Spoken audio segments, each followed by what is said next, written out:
What's going on, everybody?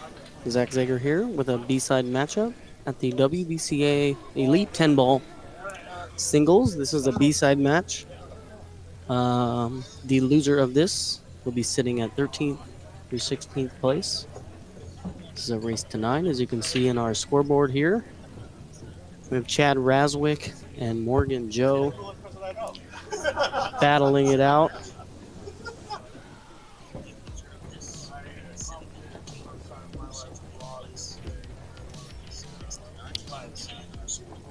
Well, we have a little back play. Get the chat going. What's going on, everybody? The winner of this match will be playing Steve Klein tomorrow at 12 p.m. on table 3. A couple other matches happening right now. Jeff Sorsdahl versus Melina Ortiz. The winner of that will play tomorrow at 12 p.m. against Bill Rosenberry. And on the A side, we have right now at 9 o'clock, not on an Evo table, is Greg O'Dahl and Clay Belvoir. And then Dan Louie versus Stan Tarango. Yeah, I wanted to commentate that one. I was ready to commentate that one, and they are not on a TV table. That is a legendary matchup, and I wish I could watch and commentate it. But we can't, so we are going to hang out with Chad RAZWICK and Morgan Joe today. So Morgan with ball in hand here on this one ball.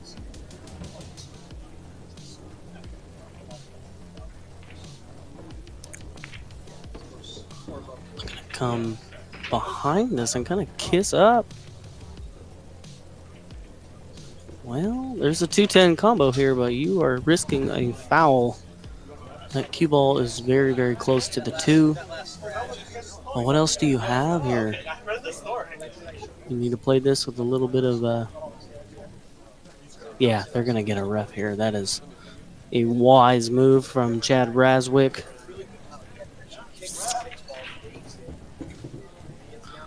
You know, here you kind of got to jack up on this cue. Really going to come this over 45. You really want to make sure that you get a good hit. He's looking at going at this angle. I wonder what I can see here. He's going to call the 10 in the side, it looks like. You know, from where I'm at, I'm actually in line. I'm in this line right now. My eyes are in this line, and it looks like if he goes the other way, it looks pretty wide in the corner. But he's going to go this way to make sure he gets a good hit, call the 10 in the side. Maybe get safe. He got a rail, and the cue ball snuck behind the 8. Get that line out of there. Sorry, guys.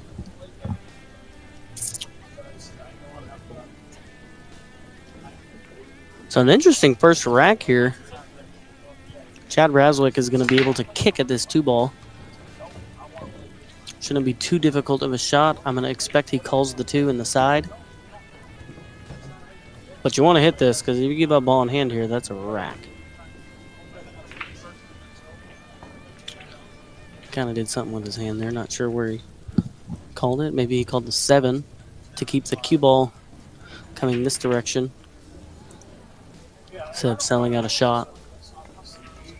He called the 2 in the side, it looks like. And what's going to happen? He's going to get shape on the 3. And he can kind of stun follow here and come kind of this direction. I don't know if I like that though. But that's probably the shot he's going to take unless this 4 goes in this bottom right corner. He can kind of just stun straight over. Yeah, I like that shot, really holding the cue ball. I think here I like stunning out, a little bit of low outside and coming back across table. Yeah, you can see he's loaded up with the low outside there.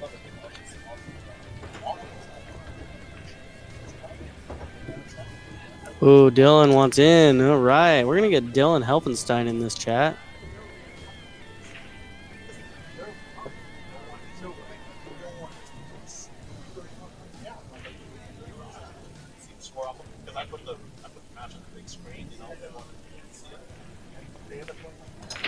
watch this, and then I'm like, oh, EvoSports, and they get some subscribers, and then they really watch this, and I'm going home tonight, and like we should just walk it like, and I think that's the most fulfilling part of this for me, is just like enjoying it, all these moments. I'm gonna help Dylan get into this chat room here.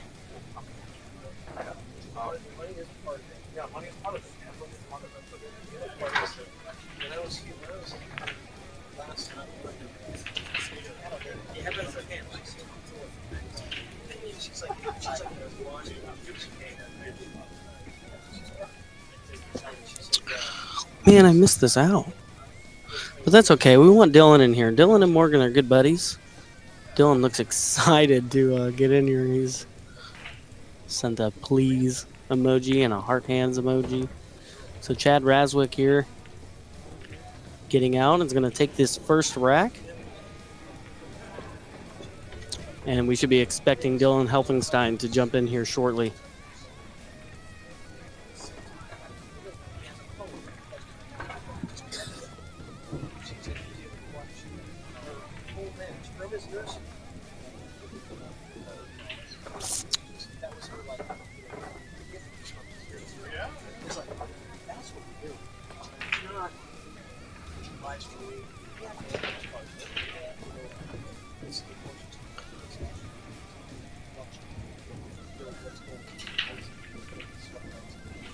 Yeah, in fact, it's funny because before I came out with it, in Vancouver, I think the biggest bet was 500.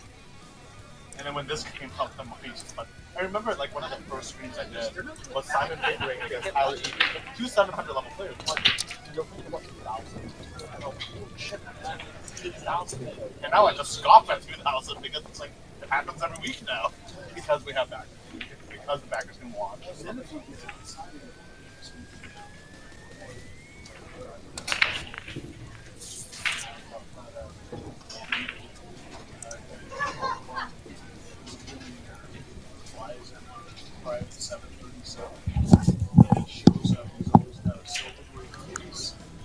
So Morgan Joe to break here. Let's see how he's hitting them today.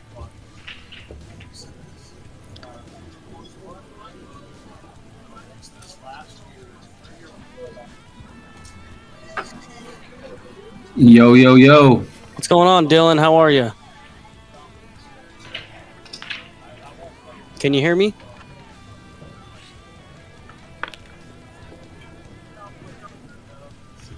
Can you hear me?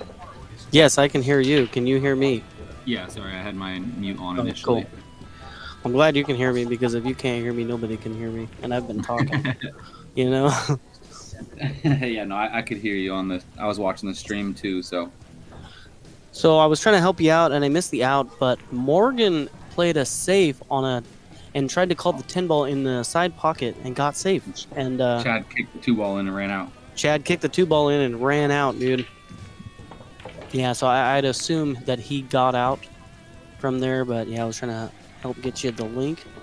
Yeah, I appreciate the help getting me in here, and I saw when I was watching, because I told Morgan I wanted to watch his match and support him, and then when I was on, I saw you were commentating alone, so I was like, you know what, I'm gonna hop on. Had a good time commentating with you the other day, so. Yeah, that was a good match too. Yes. So Morgan's gonna push out here, and he's gonna give up this 1 ball, and I think he can. I'm not sure how familiar you are with Chad RAZWICK. I'm not, but he's been really friendly. I mean, he's seen me out here in the booth, and every time he sees me, he says, hey, so I don't really know the guy. I don't think I've ever shook his hand or anything, but... Very, very friendly guy. Very good shooter. So I met Chad probably around 8 months ago or so, a year ago, I don't know, somewhere around there, for a mini Moscone event up in Tacoma. And at the time, he was a 590, 595 or something. How long ago was this? This was probably 8 months ago. Because he's 635 now, right? Yeah, he's still under 800 games robustness, so he's not quite like, he's no 3,000 or anything, but I asked him about that because he actually was a part of the team that took me and Chad out of Elite Scotch on Monday, and he played super solid. And I asked him about that, and he goes, "Yeah, I took a few years off, and I'm just coming back, and Fargo wasn't really a thing." And he plays for sure 650 plus speed, so this is going to be a good match. Cool. Yeah, and I know Morgan's been really working hard and on his game. Oh yeah, that So I'm guy excited to kind of practices see. so much. Yeah.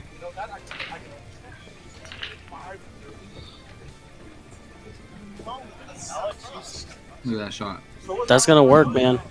He pushed that. We've actually talked about that exact shot because him and I are on the same Wednesday Masters League team, and we've talked about that shot. And I've told him, I was like, man, I don't know what it is. Like, I used to always hate shooting down the rail past the side pocket, even if I didn't have a steep angle.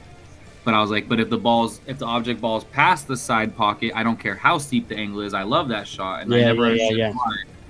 And we were talking about it, and he's like, man, I practice that on my 9-foot diamond with 4-inch pockets. So on a bar box, anything down any rail is no problem. And there it is. He just sliced it in like it was nothing.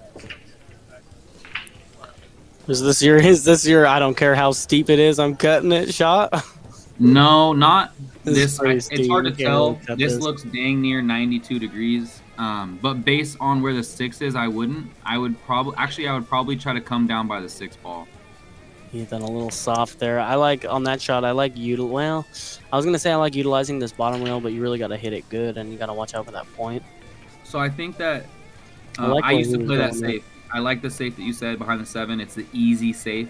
However, when you're playing in this level of talent pool like he is, that safe isn't really going to get it done. Like I think that you have to go one rail the opposite way and get the cue ball down here below the 610 or maybe into the 6, because then at the very least you're leaving a lot of distance for him to return safe. This guy just kicked the ball in no more than 10 minutes ago, and so even if he hooked him on the 7, like he was probably a favorite to make a kick, and maybe he gets safe back on the 7 or safe back on the 9. So I think that distance is your friend. Even though it's a bar box, it still definitely helps to not allow a return safe. Oh, the 6 is gonna go in. That's gonna give an option to Morgan, and he's gonna give this back. He's giving it back. Yeah. Morgan is a stout jumper. We've actually played some Scotch action recently.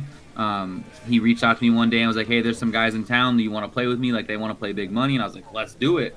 And he drilled they played some safes, and he drilled some very tough jumps. Like, he can jump well, but the percentages say, I don't care. Unless you're Fedor Gorch, you're giving this back. Yep. Yeah, there's an A-side match happening on table 8 right now. It's not being streamed, and I really wish it was. Dan Louie and Stan Tarango. What? That is not being streamed? Nope. Wow. I know there are 7 stream tables here. Yeah, I watched the match between Stan and Damian Pongpanic, and yeah, I was playing my match on table 10, right across the aisle. And I just couldn't stop looking. I lost Hill, man. I couldn't stop looking at that match. I wasn't watching the whole time, but man, I wanted to watch that. Yeah, man, we had like 15 innings, Hill. Dude, it was insane. Like on this 5 ball, it just kept going back and forth and back and forth. And my losing shot, he gave up the 7 here, cue ball here, the 9 here. I shot the 7, and it went 1, 2 rails right in the corner. Oh my! And I went up, shook his hand, said good game. Who did you play, if you don't mind me asking? James Brinson. That guy's super tall. He's like 6'6". Who did you play? I'm sorry, James Brinson. Oh, I've never heard of him. Yeah, guy's like 6'6". Must have played good if he beat you. I didn't play that well. I kind of got shakes too early on. I was down 4-2 and said, you know what am I doing here? And I came back, made it 4-4, 5-4. 5-5, and then I got 6-5, and I got a couple fortunate rolls where I was able to make a couple early 9s to really get myself back into the match. But dude, I don't know, man. I have been working on the Hill mentality, and I see that 7 ball just hanging there, and all of that disappeared. I just went up and I shot it, and I scratched. So it really goes to show, like, maybe it may be a hanger, but you really, really got to take the time and like give the respect to the shot. Yeah. because I didn't. Yeah. I gave no respect to that shot at all. And you know me, like I've told you, one of the biggest things that I have problems with, I have a hard time doing what you're talking about unless it's like I'm playing a big money match or like, you know, a tournament like this, or like Scotch where someone else is relying on me. But like if I'm playing weekly tournaments and leagues and even small money matches, I have a really tough time. I one pump a lot of shots. I don't respect shots. And so you're talking, you know, you're preaching to the choir, man. I totally get it. And I'm sure you hopefully the best thing you can do is just learn from that situation and maybe try to implement the second rail coming in next time. Yep. Whether I win or lose this next match, my goal is to raise hell in the backside. So there you go, man. There you go. It's my only What do you opportunity. do here, man? He's lining up this extremely thin cut, and I know you don't really have much option, but what do you think about playing this shot like you would normally play? Like pretend the 10's not there, cue ball comes like this, and then safe on the 9. Roll up on the 10. Yeah, I mean, you can do that. I know. I mean, you can. Even if you did and you come up somewhere in here, I think you have enough room to cut that 9 in, really. I mean, and you have room on this right side of the table to get back on the 10. I think he's...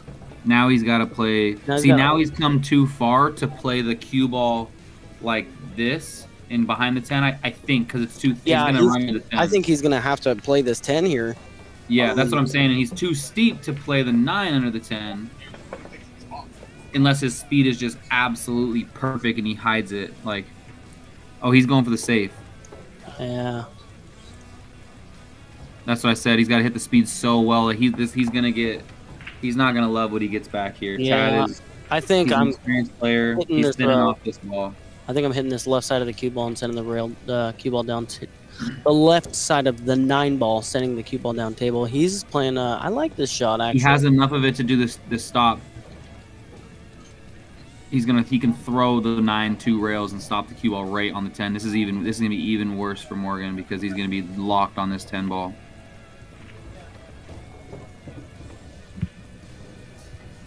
So this Chad guy, not only does he shoot really well, but he came up with some very creative safeties against us. Like I found myself learning quite a few shots from him in situations. Like he just plays very smart.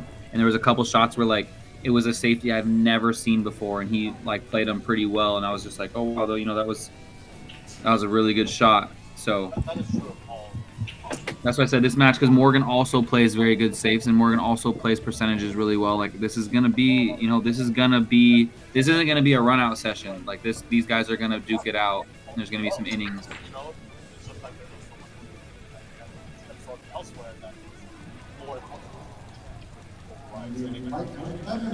But they want to be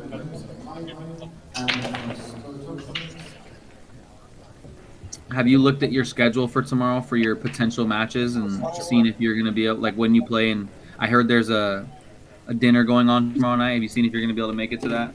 Yeah, I'm gonna. Well, actually, that's a good idea. No, I haven't looked at potentially when I'm gonna play, and now I really only have.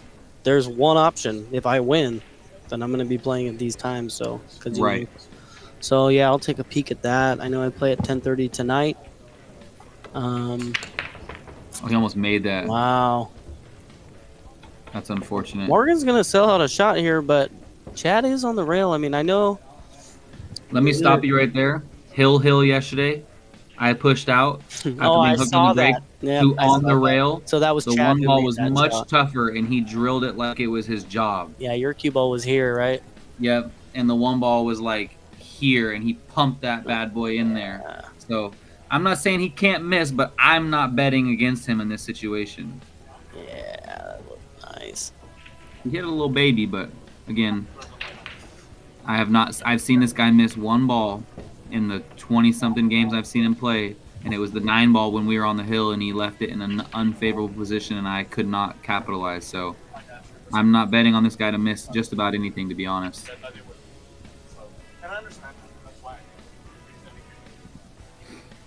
He thinks he can cut this without scratching, huh? I think he's okay. I think this is gonna slide and get really close. See, he had to overcut it to miss the scratch. All right.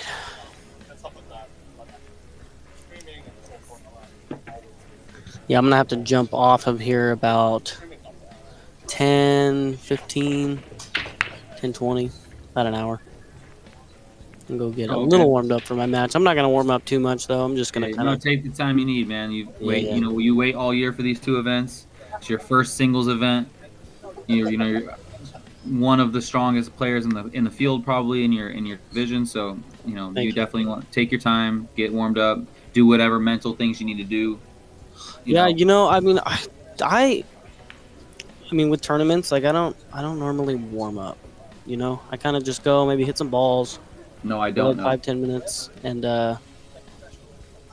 that's kind of like what I've done in the past for tournaments. I don't get there 2 hours early and start hitting balls. I just kind of show up and play. So I think I'm gonna just do that because that's what I've been doing all day today. Is like I had that TBA at 10:30 this morning, and turned into a bye.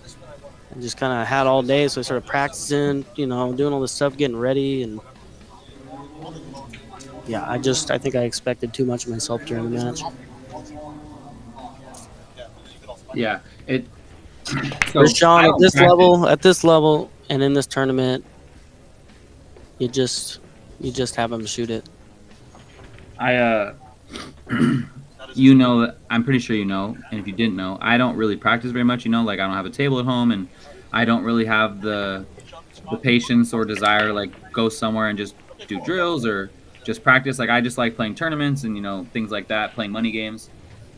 But when it comes to tournaments, I am a firm believer. Like you will almost never find me showing up at tournament time to play a tournament. Like I'm gonna make sure I get there at least 20 minutes early so I can hit some balls. Because obviously, the higher rated you become, I think the less practice you need to warm up because your fundamentals are there and you've hit the shots over and over. But there's definitely something to be said for like balls and dialing in your eyes. And yeah.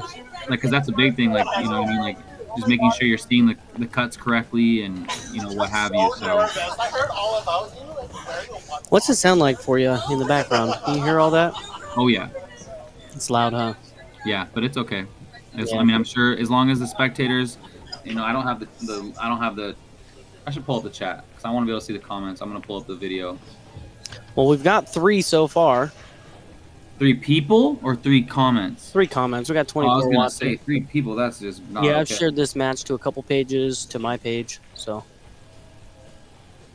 I've seen as you get further. Now I see what you were talking about when you said make them shoot that. Now I see. Yeah. Typically with these streams, I've seen more people jump in, like kind of in the middle of the match. Yeah. So. And Rashawn, I agree with Zach. I typically, unless I'm playing for fun, like I'm gonna make most people shoot it, unless it's like literally the cue ball's 4 inches away and the 10 ball's like in the side pocket, then I probably won't. But if you watch the match between Stan Tarango and Damian Pongpanic, Stan Tarango had the shot that I just mentioned. The 10 ball was like 1.5 inches from the side pocket, and the cue ball was no more than a foot away, and Damian made him shoot it. And that's a 730 world class player, and he made him shoot it. So. Yep.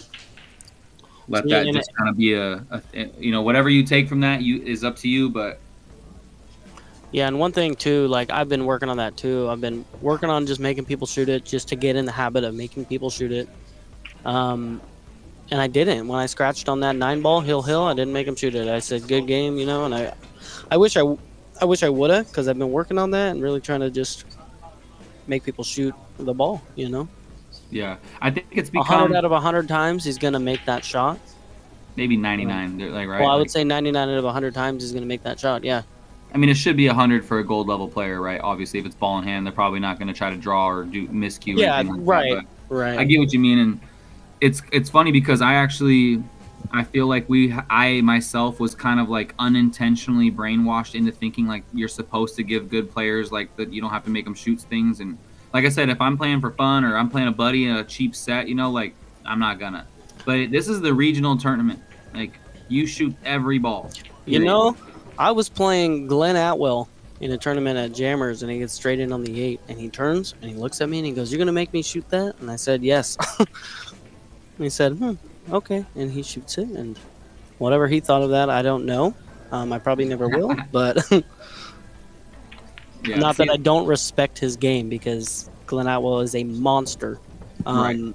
But that's what I was working on. I was working on make them shoot every shot. So Just goes to show. Absolutely. And do the pros ever concede? Like, I mean, one out of you can't concede in a 1,000. matchroom event. It's happened. It's not good, but Yeah. there's a couple guys who have done it. But that's my point. Is like, they don't do it right. Like, we know Shane Van Boening is gonna make a straight in 9-ball. Well, But- in the U.S. Open Finals this year with Federer and Shane, Federer missed the opening the 9-ball straight in 0-0. He missed it straight in. Yep. So I think that, like, I agree with what you're working on, and I totally support that, and it's something that I've not ever thought about trying to work out of. It's like I said, I was unintentionally brainwashed into it, and it's more just like I said, if it's cheap and stuff, yeah. But if not, I'm gonna take a page out of Zach Zager's playbook, and if I'm playing for money of any kind, I'm gonna make you shoot it from now on. I got a question, Dylan. Yes, We've sir. been going off on this for a while, but I feel like Morgan has been in this position for about 2 minutes. So I don't know if I've seen anything. I think he's been in this position. I mentioned earlier that, first of all, real quick, want to give a shout out to Zach Lutz as well for in the chat. Thank you, bro. You know, me and Zach Zager we definitely enjoy doing this, and I'm glad that you're appreciative of it. Thank you for tuning in. Love you, my guy. And so next, I mentioned earlier that I play on a team with Morgan on Wednesdays. Yeah. I love Morgan. Morgan's a great guy, great competitor. We have a lot of commonalities. I love talking to him. He is a very slow player, and this is a very bad spot. So you combine those things, and I think that, I mean, in that situation there, I wish I could rewind. Oh, I can look on my phone. I think if I'm Morgan, I'm tying something up or moving something around, because that kick was nearly impossible. Yeah, and it's tough too because your 3-ball is kind of like where you want to be, right? Like you kind of want to kick a little steeper to get to this one. You really want to kind of hit this rail. That was a terrible I don't drawing. care who you are. You can pick anybody on the planet and put them in the position that Morgan was just in, and I'm not betting on them to hit it. No, yeah, absolutely. I agree with you 100%. Like, that's why he was thinking about it as long as he was. It's a very important shot. He's playing a player who has made few mistakes and is highly rated. Like, you want to make sure you're not giving up free games. But that's why I said I think that I would have elected to try to move something, because as it stands, you're either going to get 3 fouled or you're going to get, every ball has a pocket as of this moment, even before he moved the 1. So I don't know, maybe he should have just intentionally shot into the 10 and moved the 1. I don't know. I don't know what the answer was, but trying to kick at that was next to impossible, I think. And now he's in a really bad way. But the only good thing is the 1 ball is near nothing right now. So if Morgan does foul here, which I'm not saying he will, but if he does foul, a return foul is very unlikely, and if he does, it's probably not going to be all that great. So, but I think that he's a favorite to make this. I was watching his match earlier against Rob Cameron, and he made and called a kick on the 6-ball. Not that it was the most difficult kick in the world, but anytime you're kicking, in my opinion, there's a little bit of like guesswork. There's a little bit of luck involved because you're not looking directly at the ball. It's hard enough to make a ball when you're looking at it, let alone kicking at a blind rail, right? So I asked him about his systems he used, and he's like, yeah, I'll teach you, because I have 0 systems that I know, and he seems to hit a lot of balls, so whatever he's doing is working. Point proven. Great hit there by Morgan. Yeah, Kelsey, I was just pointing that out, and Dylan did a great job of explaining why. But I was just pointing that out. This is a huge match, and you're playing in the elite, so yeah, you're going to take your time. I'm going to bet you right now 10 push-ups that Chad thins off the 1 ball. Well, there's no way. I don't have a mouse. I have a mouse. I don't have a track. I have a trackpad, not a mouse. So you know what? Actually, I may take you up on that. I need to line. get back into the gym, so I'm going to take you up on that. Sounds good. And I can't do the straight line, though. He's got to have to follow your line. Oh, let me redo it, though, because I had a kink in the line. All right, let's do it. I'm going to try to do it better this time. So here, about there. Keep it straight, keep it straight, keep it straight to there. Like, that's what I'm thinking. You don't want to add an extra rail in there? He's better than me, so probably he hits that rail and squeezes to the 4. Did you just call the 1? Yeah, he's calling it in 10 ball. You just might as well call something every time. There's no point not to. He hit it too thick. What are you doing? So was the bet that he hits that shot or that he takes that shot? I think it was take, but I'm willing to do 10 push-ups for, just how about we both do 10 push-ups? I think we could I use think it. we could do that. You want to do it right now or you want to wait? No. Let's keep our focus on the match. I'm driving back down tomorrow, so we can do it tomorrow. Yeah. All right, well, Chad's talking to me right now. He said he tried. yeah, he Way to put bet- way way to too bet on much that shot. throw on that ball. Morgan said has a Chad- good opportunity here. He was in a really, really, really bad way 2 minutes ago, and now he has a complete open look on the one ball and a chance to gain control of this table.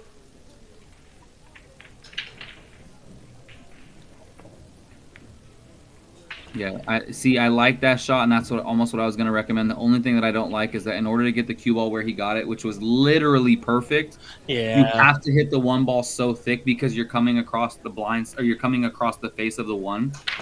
So in order to get it thick enough to do what you needed to do, the one ball is going to travel a lot, and it didn't really have any other balls to make contact with besides the three to stop it. But he didn't really leave much, right? Like Chad's probably going to try to cross bank this and get the cue ball low below the 5 so that if he doesn't make it, he doesn't leave a shot. But this rack is by no means troublesome for anybody just yet. Like, this is anybody's rack. Now it's much more likely for Morgan. Okay, so do you play the one in the side and float here? And if you don't get good, you just, play safe? Or I think you need to come on this side, for sure. I don't like anything over here on the left side because you really just got to get good to be able to do anything with the two ball. You need to get somewhere in this line, like that line. Like, if you're going to make your little triangle, like, you do not have that much room. I think I like playing this to play safe, because even if you get nearly perfect on the two ball, which would have to be like right here, you'd have to be there to stun up through this window for the 3. Yeah, and I don't think this two goes here either. So yeah, you are looking for safe after this. I think it goes. I really do. Based on the shadow of the 10 ball, that's my guess. I think it goes. But like I said, if he does not get exactly where my circle was, he's going to have a tough time getting back to the 3. Oh, I wanted to tell you, I didn't know how to screenshot on my computer, and I didn't want to look it up, but I commentated a match earlier between Steve Klein and Clay Belvoir. I really need you to go look at that match because I drew a path and a lollipop, courtesy of Zach Zager, and he literally followed my line and landed exactly in my lollipop. Like, no part of the ball was outside of my lollipop. And I was like, on the stream, I was like, Zach Zager would be so proud. That's my dog. Thanks for the shout out, man. Did you sing the song though? I didn't. I don't know the song. It's like lollipop. Song, I forgot. So I'm curious if Morgan. I would like to assume he was playing safe on the one, but he was. Yeah, absolutely. I just feel like my only reason I'm curious or hesitant to know for sure was that the 2 was such an easy safety after the 1 that I feel like he should have potted the 1 and then played safe on the 2 because it was a guaranteed stop shot safe. Yeah. Why play safe on the 1 ball when you get a guaranteed safe on the 2 ball and you have ball in hand on the 1, right? You eliminate a ball from the table and you give yourself a better safe opportunity. I mean, obviously it worked out. The other guy didn't do much in return. But you see my point? Like, if you have ball in hand, the 1 ball's in the middle of the table, you can get anywhere you want with that shot. Why not play to the same position he played to, but made the 1, and then you could have played a dead stop on the 2, and now your whole rack is open. Because even if you get ball in hand back on that 1 ball, let's say Morgan got safe and he got ball in hand, the guy's only on 2 fouls, but the 1 ball's out in the middle of the table and you still haven't dealt with the 2 ball. Yeah, and there is something to be said too about playing safe and not creating a progression of the rack, right? Because like you can play safe over and over, and like yes, there's 3 foul, but I mean if you're gonna play the 3 foul too, like you want to put your object balls. 1 ball needed to be somewhere other than the middle of the table with no ball surrounding it. Right. And that's kind of what I'm getting at. Like, I don't think him playing safe was bad, I just think that he chose to play safe on the wrong ball because you're not progressing the rack. The 2 ball is your only problem ball, and you have a chance to figure that problem out and give yourself a deadlock safety. Like that, I think was the play there. And again, no harm done. He's at the table now, but I think Morgan will for sure watch this match again, and that's my opinion to you, Morgan. When you look at this again, I think that you should look back at that situation and see what you think about playing the 1 in the side and then going for the safety on the 2 and opening the rack up for yourself, so that when you do get ball in hand a second time, you have a chance to run the rack out.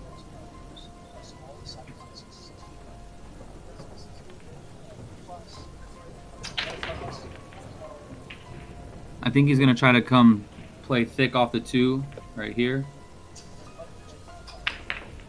Did he call it just in case? He did. Look at this shot, man. Yeah, that was a good shot. That was beautiful. That was a good shot. Morgan's going to pull out the or Chad, sorry. Morgan took that shot. Chad's going to pull out the short stick here. We have Kelsey Joe, Morgan's sister, in the chat rooting her brother on. This is this is going to be a good match. And like I told you in the first rack, and it's just becoming more and more evident, or more and more supportive of my opinion, is that this match was not going to be a run-out fest. These both players are percentage players. They're both smart players. This is going to be ticky-tacky the whole way through, I think. I mean, obviously, there's going to be some run-outs, right? Like, good breaks are going to happen. Ball in hands are going to happen. But this is by no means like a break-and-run slugfest like Damien and Stan, Yeah, yeah.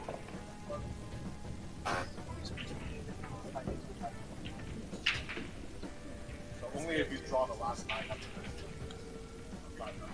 So, man, real quick, I know we got Chad here electing to bank the 3 ball on the side, probably with a little bit of a 2-way built in here. But I just was able to post finally that the Moby Dick 578 and under $1,000 entry qualifier that I won via the live drawing for Vegas now has a date, a venue, and a sign-up list. How excited are you, man? Dude, I am pumped for this event. Yeah, I'm in this event, and I cannot wait to play in this event. Good. I'm excited. The suggestions that I was given for format was like 8 players and 16 players. I'm like, no way.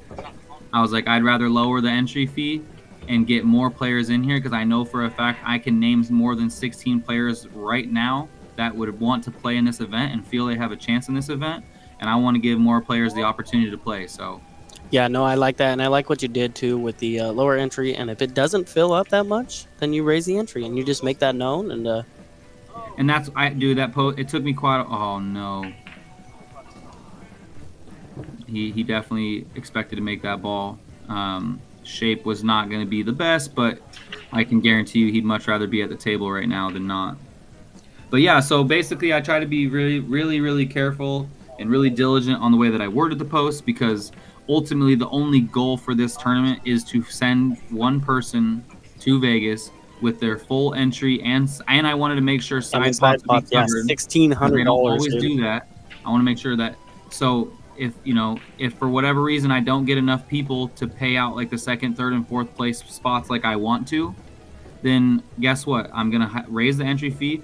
And if there's not enough people to make it worthwhile to pay out the top 4, maybe it's only the top 2, maybe it's only the top 1.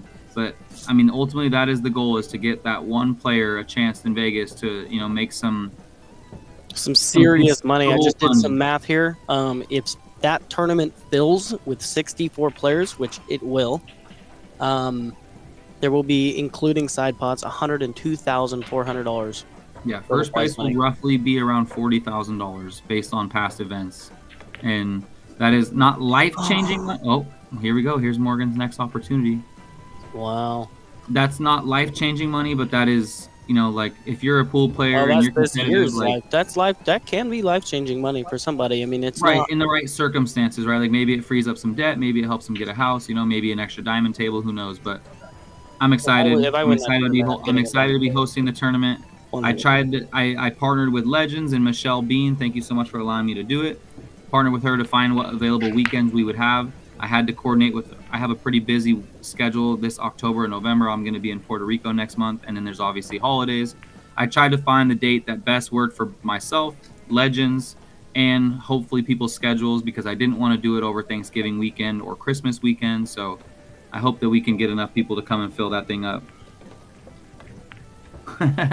Team Joe, we have some stuff in the chat here. We have Justin Kisk, which is good friends of Chad RAZWICK, rooting on obviously his friend Chad, and then we have Kelsey Joe rooting on her brother Morgan. We have Team Joe and Team Chad hashtags in the chat. Looks like we got some action happening in the chat as Some well. side action. This is great, man. This is literally what I like. This is what I live for. This is what I love right here. Chad is gonna find the drink there. My chat completely froze, so I didn't get to see the pot or the scratch. So I'm going to be looking at my phone for a moment here. Wow, he banked that with so much inside. Just gross. Well, Morgan with an I do not like this path. Well, I think he'd be okay if he can miss his 10 ball, but yeah, I don't know if I like that either. I like putting it a little bit more, like put the cue ball right here and just use some left English to come out and around to about right here. I mean, obviously the shot on, there you go, that's a little better. Obviously the shot on he might be playing the 8 in the side, actually. No, exactly. There we go, Morgan. There we go, Morgan. That's what I'm talking about. I don't have any sound things or anything, but that was the shot. I'm glad you found that. I'm glad you found that. I'm glad you thought of it, because that was the shot. The other way was no bueno.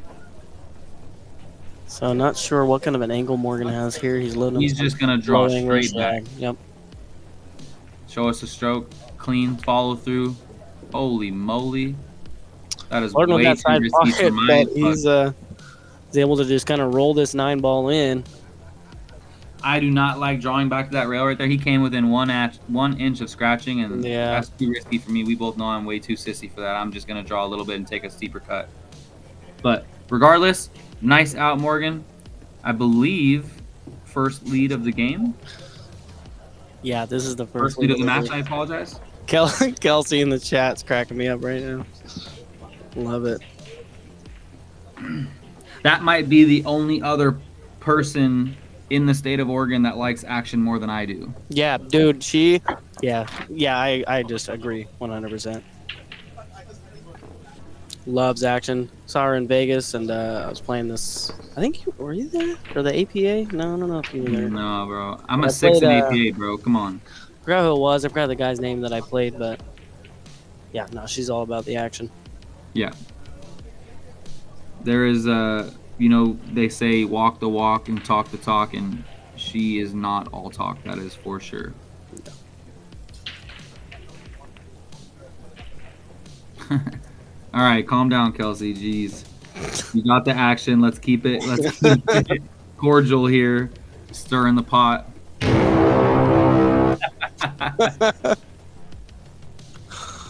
Oh, I should have let that one ring out a little bit. That was good. That was good. I didn't know you had that one. All right, well, Morgan has his first lead, and he's breaking, and this is really about all you can ask for in this situation. Let's see what these front 2 balls do. 6 ball goes towards this side pocket. Oh, no. Okay, he's good. And that 2 ball, look at that 2 ball did last minute. Yep, the one covered up. You know what's funny is, so in Morgan's earlier match, he did not use a magic rack. Neither player used a magic rack. And he made, I think, 3 or 4 balls on the break at one point, and consistently making at least 1 ball. And here he is with a magic rack and did not make a ball. 6 did come close. Yeah, I was commentating. Sorry, go ahead. I was commentating your match with Mike D, man, and I was watching his break, dude. And just those front 2 balls every time were just floating to the side pocket. I mean, it's just not every time, because him and I went through a stretch. We actually talked about it. So I had 3 break-and runs early in the match, and I was like breaking just about as perfectly as I would want. And then all of a sudden it changed, and I had like 3 or 4 straight dry breaks. And he also was breaking pretty well in the beginning, and then started having 3 or 4 dry breaks. And then we both kind of moved a little bit and found a new spot at the end of the match. I didn't get too many chances to capitalize on mine due to some kicks and whatnot, but Yeah, for the middle of the match, randomly it changed. Like like I said, you saw I had like 3 breaking runs, and I was making a ball, having open look on the one, and then I broke drive 4 times in a row with the same break, and that just goes to tell like how the table can change so quickly. Yeah. What a shot! Jacked up on the 8. So no shot here on the 3 with a pocket. So we're gonna see some safe, What? unless he can. He's on the 2 Oh, ball he's on right the now. 2 ball. Okay, okay. And the Well- 3 has 3 pockets at minimum. 4 if you get froggy. Well, yeah. Just I was looking at the 3 from here. I don't know if I'm pretty sure. I don't think it goes by the 9. Like, you've got to play this by the 6 ball, I think. And I think you stun over with a little draw and maybe try to play it, or you stun follow for the 3 in the corner. That's a grown man shot, but I think he's playing safe because I don't think this ball goes by the 9. Do your straight line. I don't have a straight line, but I don't think this goes. I just What are you wiggled. on a laptop right now? Center ball. The refresh button, Well, your button, and I that's disappeared. close, dude. That is But close. I think you're hitting from the middle of the 2 ball, but I think that he has to hit it. I don't know if it goes. He's looking at it like it goes, so I'm gonna trust him. But No, I think he's going I out think of the way. initial cut induced throw that's gonna happen from that ball will not allow that to go by the 9. That's a good shot as long as it slows down. Great shot, Morgan. For Sean in the chat, I'm assuming responding to my comment about someone liking action more than me. He said, I don't know about that. Rashawn, I'll give credit. He played some heavy money matches, a couple of them back to back.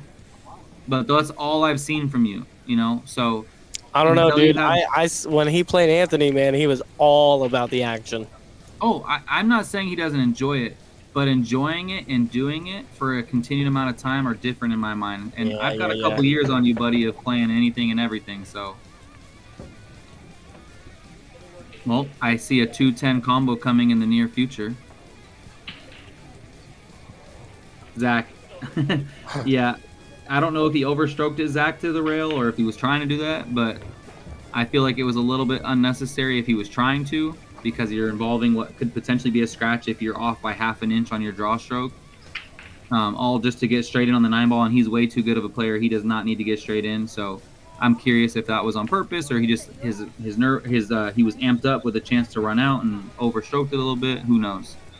But I do know that he is about to go up 3-1. I'm sure here after this combo, much deserved after a nice defense and a good shot on the 1 ball. So.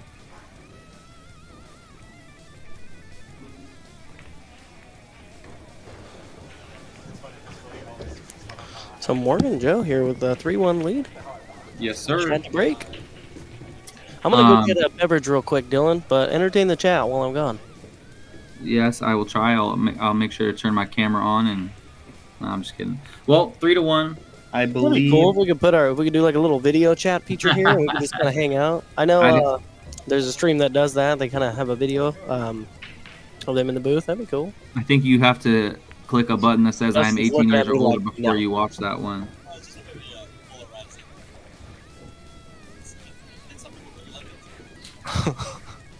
All right, I'll be back.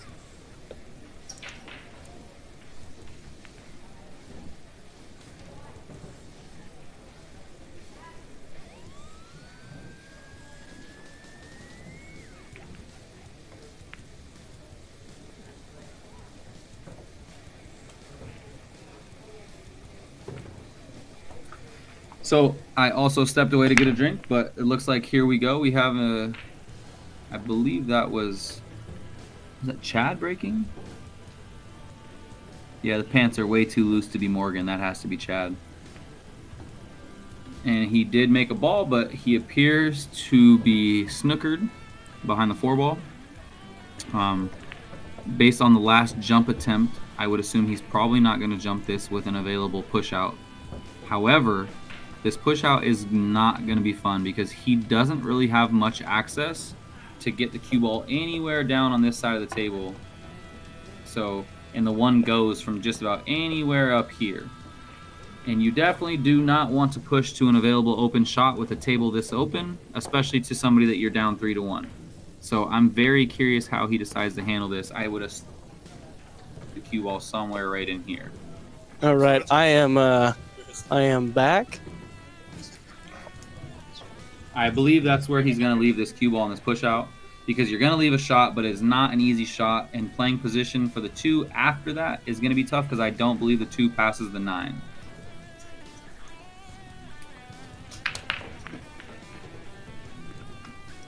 I don't like that. He got lucky that the 8 went as far as it did, because if the 8 stopped a half of an inch sooner, Morgan has an easy stun shot to that corner, and he's running out. At least he got fortunate enough the 8 is blocking that, I believe. So what are you going to do here? You're going to take a gamble and cut this 1 in the side and just kind of hope that you If don't really want to does do a not lot of go in the hoping at this corner- level? No, in the If side. it does not go In there, the side. I know, I'm saying if it does not go there, I'm yeah. absolutely cutting it in the side, because you're coming right towards the 3 ball, and I'm shooting into any of those corner pockets. I've got a lead, and I want to keep the pressure on. But look at that. See? That was not a great push, in my opinion. I think you had to leave the 8 where it was and make sure you left him a weird angle. But he was so concerned about pushing the 8 to a tough spot that he left Morgan a very pocketable ball. So a little update on my trip to get a beverage. The Evo team would not let me leave the booth. They said, if you're in that seat, we're your slaves. So That Evo team is great. I love these guys, man. Just the other Thank you day- so much. And there's been some technical stuff that's happened at some of our local venues, and you just reach out and they're on it just like that, problem fixed. So It's great. Yeah, this was actually, the other day was my first time officially meeting all 3 of them. I've had many interactions with Patrick Nix. We've had multiple side actions against each other on stream matches on Chalkbox and Friday Night Lights, and I got to watch him play in a tournament that he traveled to Salem for, the 585 and under that you hosted. I got to see him and chat with him many times, but we realized the other day that we had never officially met. So we shook hands and met. I got to meet Justin and Colin. Great guys, funny guys. Really proud to be, to be working with these guys and helping them grow their amazing platform.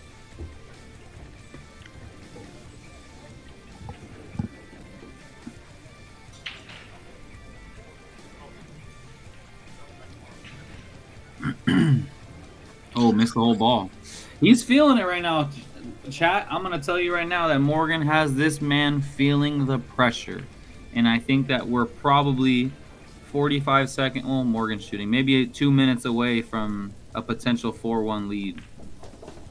Because this table is open, Morgan's feeling good, and I don't see many things stopping him here.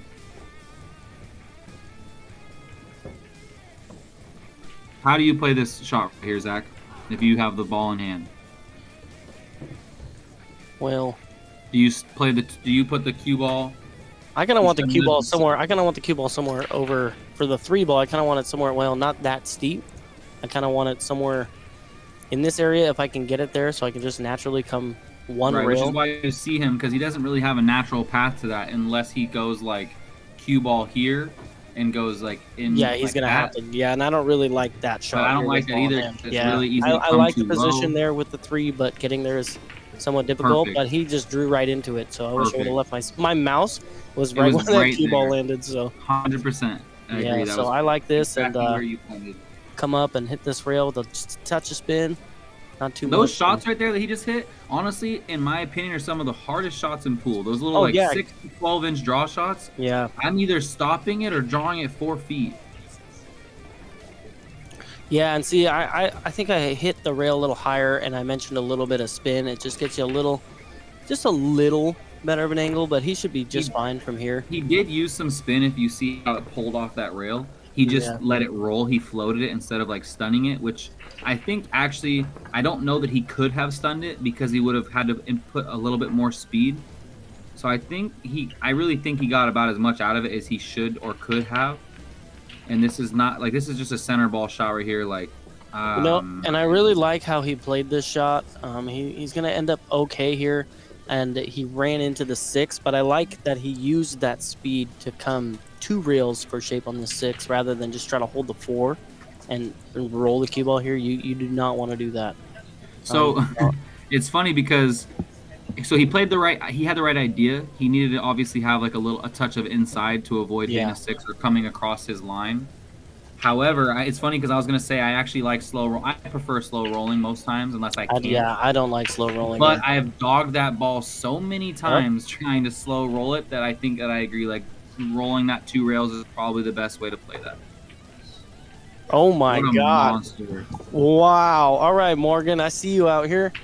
Perfect shape on this 7 to come across table, and maybe just end somewhere over here would be. He really just jacked up and punched in that bank against a 6-30 whatever player up 3-1. He wants to keep the pressure on. He does not want this guy to see the table for not even a kick. What a shot! Yeah, this is the 3rd time I'm watching this shot now. God, it's just nutted it. Didn't even hit a single rail on the way in. Dude. That took some balls right there. And I was gonna mention this too. Coming underneath this ball, it's just more natural, and he just got great. Yeah, I mean, I always try to get above the ball, but I mean, you're playing a small window. I mean, you know what I mean? Like this is what you're playing for. He had a natural. He doesn't have to stun. He doesn't have to draw. Just float forward and trust yourself. He plays on a 9-foot table at home with 4-inch pockets. This shot looks like he's shooting into a bucket. As he pump fakes, almost gave me a heart attack.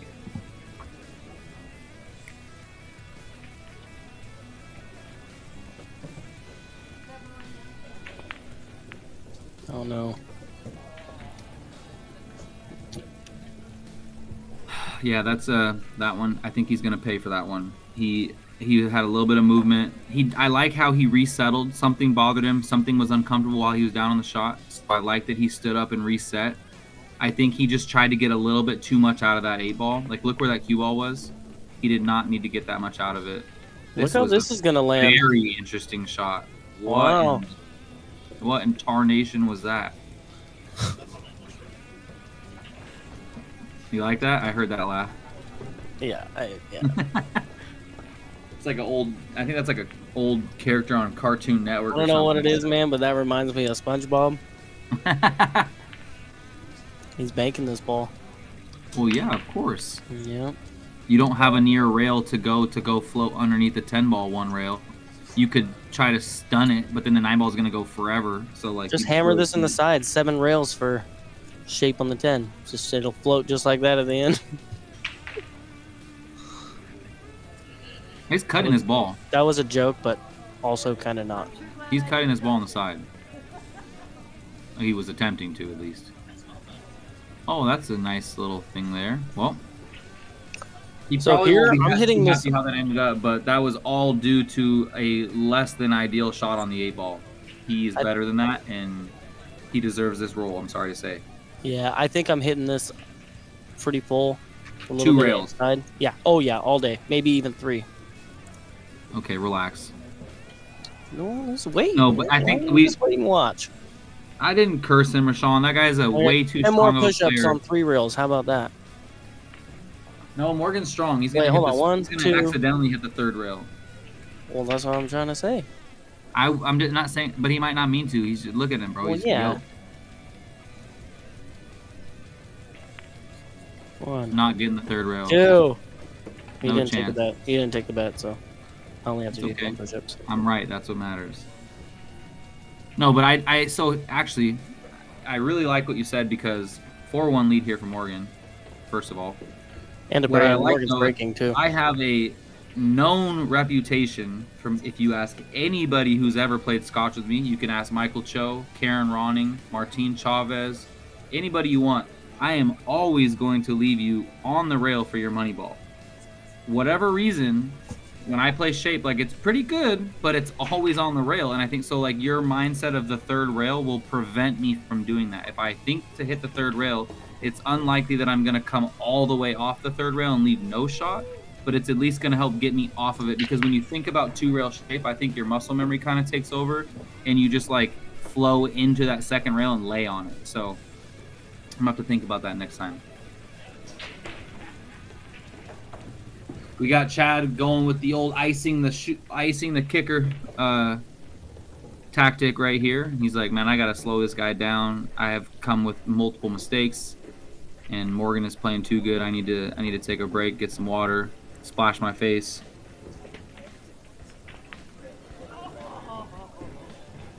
My phone has been blowing up because of it. Yeah, you just made that post about this tournament. I know. Everybody. Go on in, dude. Yep. It's a great opportunity. How do you feel about this during this player break, hitting some balls like this?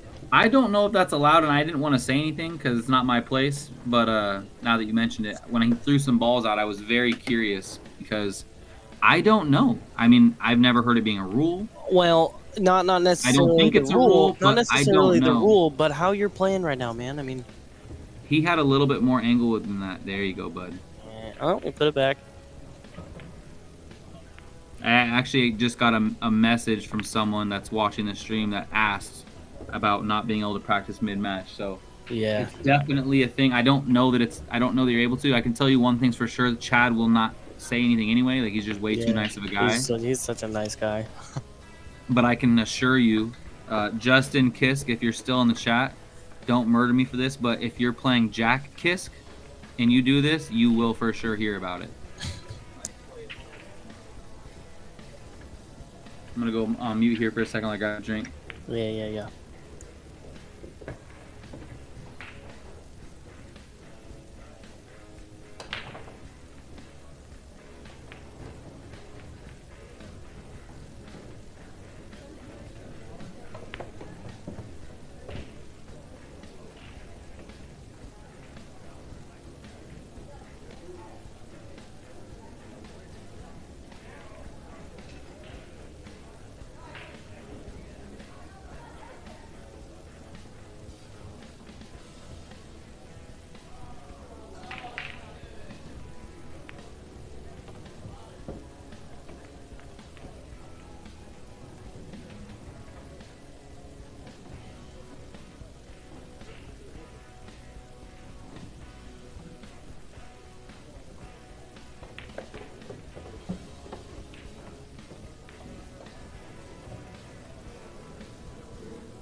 All right. Well, I don't believe Zach is back just yet, but we are back in action. Morgan is racking the balls, and we'll see what we have in store for us.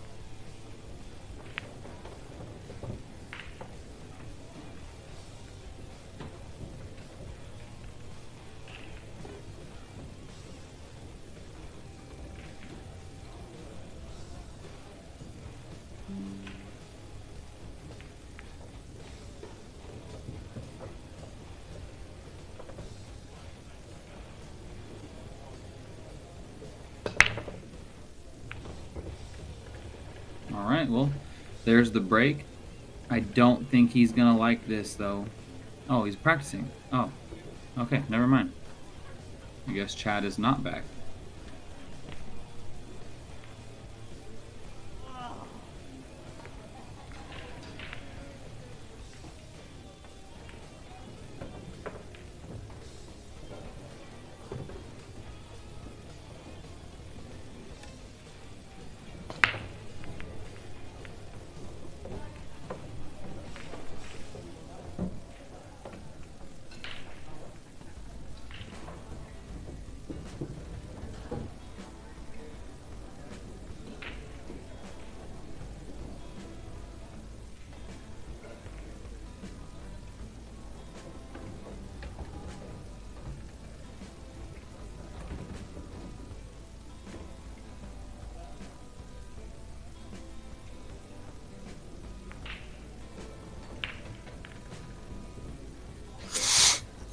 Dylan, you here?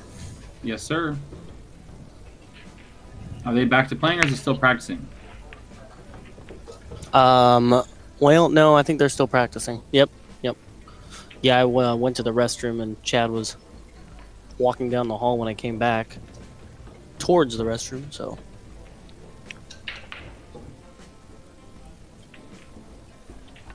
Yeah, so I've been talking to a few different people. People have that have messaged me and whatnot about the whole practicing thing, and the more that I think about it, the more that I believe that it is actually not allowed. I do not think it's allowed. No. I know that like BCA if you're playing league, you're not if you're even playing allowed a to practice. USAPL, like our USAPL playoff tournaments, right? They go by like the CSI rules and whatnot, and like you cannot if your team is in a match, like you cannot. So I would assume that it's no different here. That's exactly where my head was at. I mean, If you can't even practice during BCA league night, I highly doubt that a BCA regional tournament would be allowed. So yeah, I think after this match, I will get a rule clarification on that, but I'm pretty sure that you are not allowed to. Yeah, I was gonna say, hopefully someone can get an actual rule. That'd be great if you and let him know. I mean, I could send somebody right now to go get one. I just not that it's a big deal at this moment. Like I said, Chad's probably not super worried about it, but just moving forward, you don't want him to get into any trouble or have to worry about that. Yeah, man, but then there's the ice and the kicker, right? Like that is allowed. I don't know how. I think what is it? How much time do they give Sky? Like 6 minutes. Yeah. Yeah, I remember that. So he's hitting them good. Like you can tell he's obviously hitting them hard. I mean, he just made 3 balls on the break. But I think if I could give him a suggestion telepathically, it would be to take a few miles per hour off the break and focus on controlling that cue ball, because that thing is, I didn't see that particular time if it got kicked around, but it is moving. And like if you can hit him as square as you're hitting them and just focus a little bit more on squatting that cue ball, like he is going to be out more often than not.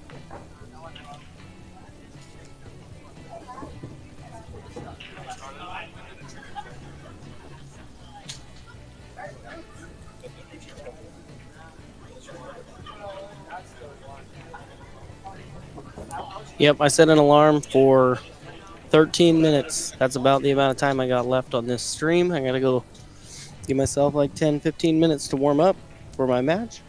All right, man. Well, we'll enjoy the little bit of time we have left with you. Patrick Nix will jump in with you. Let me. Okay, cool. Yeah. We're gonna get you somebody else in here. Yeah, I've done. I think I did one with Patrick before. We commentated on Mike Deichman and Jesse Johnson.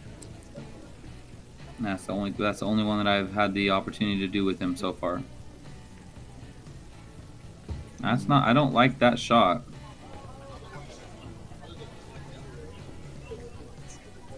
I think there was a very small window that you can get with the cue ball there, and even if you get where you wanted to, the one ball might not have cleared anyway. So, I mean, I think you're almost better trying to bank that ball by the 7 and put it on the short rail, but I don't know, man. I know that Chad needs to do something and do something quick, or this match is going to get out of hand. Look at this shot. Great speed. It's going to be close, but I think he's perfect. He's got it, man. The only issue here is the getting shape on the 5 ball. Like, you have a very small window. Well, I wonder if you can hit this nice and pure. I mean, you can split this. Yeah, split the 10-9. Yeah, I like that. You have to trust that you don't need English, because you'll hit the 9 with English, I think. Center ball should get you to there and then straight out. Yeah, and English can take you towards that side pocket as well. So, yeah, I like just center ball. Just like this. Look at this. He's out. I shouldn't say that because people are going to get mad at me if he doesn't get out. I wouldn't say that too. He has a little bit of an angle here. I just have that much confidence in him, and I also do. I'm not superstitious. He has a little bit of an angle, but I think if he hits this nice, he can kind of draw it just a touch. He can stop shot this ball right here. Yeah, and stop shot's fine too. Stop shot's fine too because you can come one rail off the 6 and come back up, and you'd be just fine. I prefer drawing. I'm just saying he can end up here easily. Yeah. Where's my mouse at? See, that's exactly where I was circling. I had my line like here. Yeah, he's got no problem here. You just got to make sure you make this ball. Like, don't try to cheat it too much to where you miss it. Just like that. Boom. Yeah, and I like using a little bit of spin here to really get yourself on this rail and back out. So you can have a nice smooth stroke. I'm gonna hit that. Well, this is actually a little bit flatter. You might need to go like inside English here. Yeah, Yeah, see, yeah, use inside for sure. so you go 2 rails. And he's on the perfect side of this 7 ball too. He's gonna come out and Hold the hopefully cue just break. in straight would be nice. Yeah, he's good. He's chilling. So a little bit of an angle, but that's fine. He can just stun over. Yeah, this is a little bit less than ideal, but I mean, obviously I he's think a he's huge gonna favorite hit to this make this side ball. But rail. He's gonna land yep, right here. that was my only concern. When I said it less than ideal, is that too many times people play they play the slide shot, and when you do that, your brain wants to hit the ball thick because you're trying to hit it slow. Like I almost prefer stunning out and over. Sorry From for all when the the cue ball stopped after shooting that 7, 1.2 seconds. 10 seconds went by. The second the cue ball stopped, 10 seconds went by. Yeah, he did not take his time on that ball. It was an No, easy he did shot, not. but I think in this moment, you gotta really, And that's nothing not lasts. even when he lined up, So yeah, Yeah, and I think that's what I did when I scratched Hill in my first match, man. I just took it for granted. I said, "Oh, 7 ball's hanging, 9 ball right here. Yeah, let's go." Scratch. yeah. Game over. He's playing Peace out. great. I really hope that he doesn't allow, because we all know what happens when you miss an easy ball or you miss an out ball. It can all of a sudden make every shot after that like 10 times more nerve-wracking. You start to question your mechanics. You start to steer your ball when you're shooting because you're not trusting the line that you're seeing.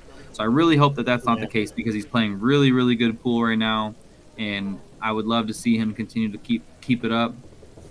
It's a lot easier said than done to let it sit in the past, but All right, man. Well, I'm gonna jump out, and Patrick Nix is gonna jump in. I'm gonna give myself about 20 minutes to go get ready for my match. all But right, great man. Well, commentating with you let as me know how it always. goes. I'll Good be luck. here Hit 'em all week, straight. man. Thank you.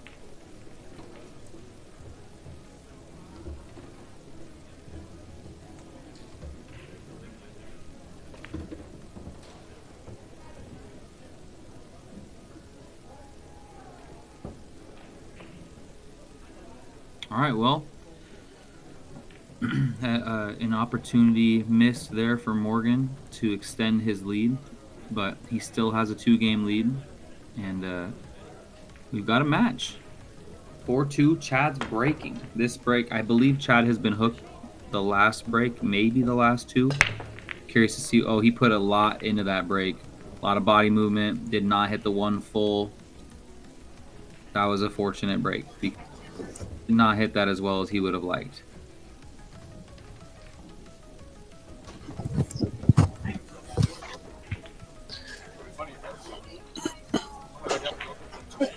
Welcome, Hey, Dylan.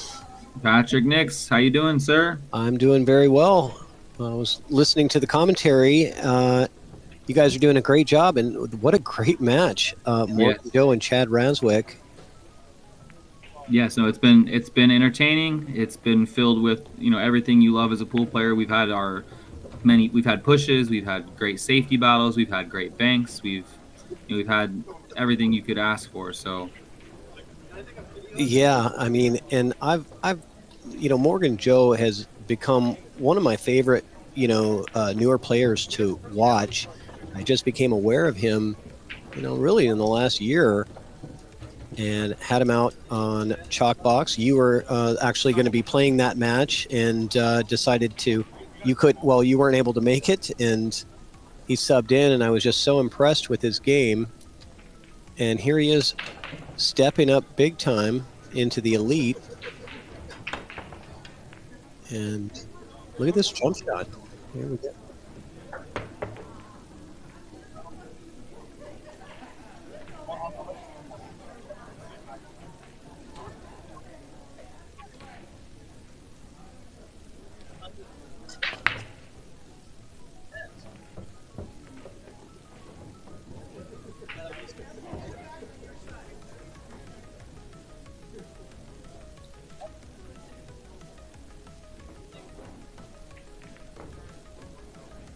Yeah, he seems like the disciplined type, as far as everything goes, probably working out.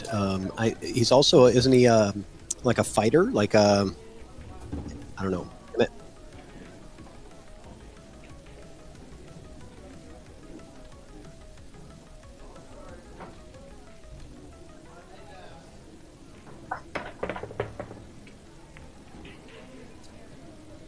He's one of those. Look at this jump shot, gets the fortunate roll.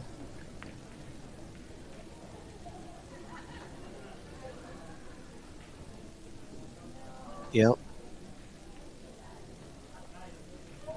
Yeah.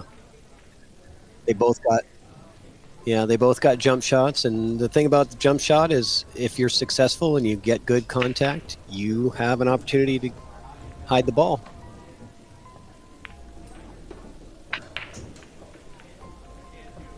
Oh. This. Oh. Oh my gosh, he was so close to pocketing that one.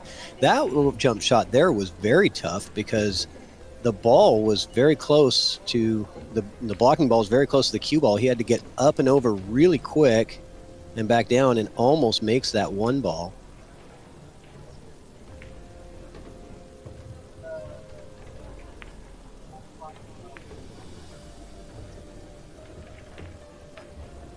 Yeah.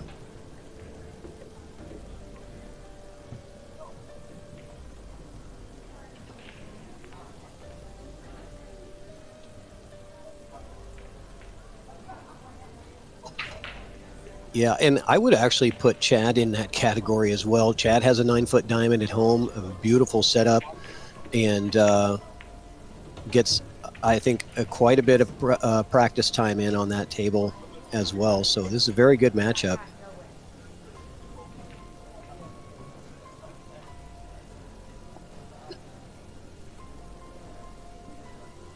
Mm-hmm.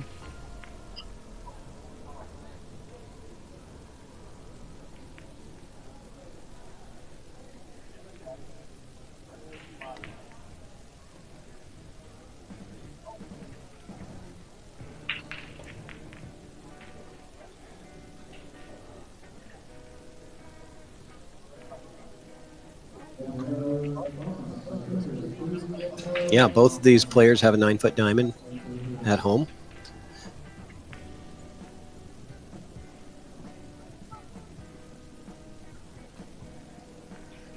I mean, well, Stan Tarancho doesn't. Yeah, he lives right across the street from Metro, which is bar boxes, and yeah. But you're right. I think it's probably a common selection for you want to get better and get yourself a 9-foot table. Yep.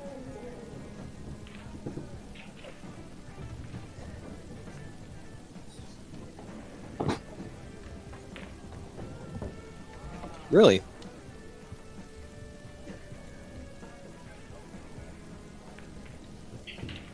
Let me check here. I can hear us on the YouTube.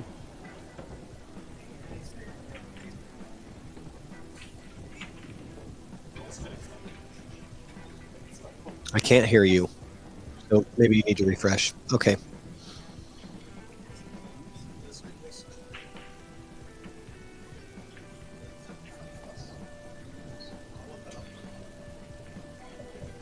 All right, how about now?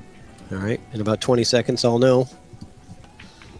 Unless the chat lets us know sooner.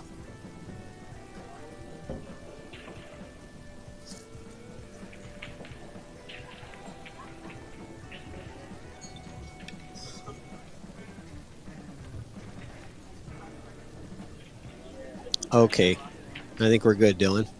Okay, good. Just needed to be refreshed and should be good to go. Thanks for whoever it was that sent you the message. Sometimes.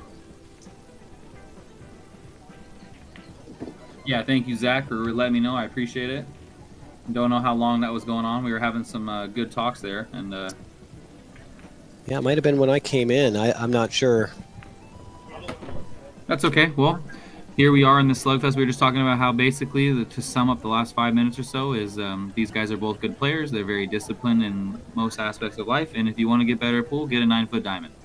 Exactly. That sums it up pretty nicely. That was the summary of the conversation that you guys missed and heard me talking to myself. Look at this. It ends up a missed shot, turns into a safe. I wonder if he was kind of backdooring that one in there because he did roll that cue ball up to the 610, whereas it wasn't really necessary to do that. So I'm not sure if that was in the back of his mind, but I can't imagine he would be thinking that he would miss that shot and play it too late. But I don't think, I would guess based on how small the window was for that hook, being only those 2 balls. Yeah. And it being a fairly reasonable shot, I don't think that was in his mind. And I'll tell you, if it was, that's why he missed it. Right.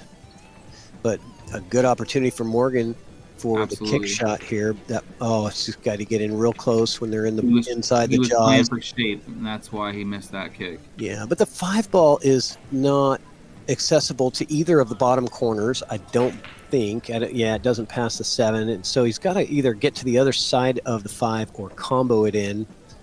And this will be interesting to see. I think he's going to play this path here.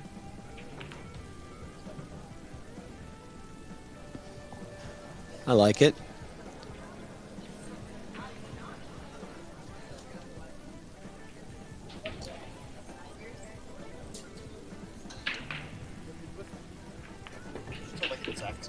Oh.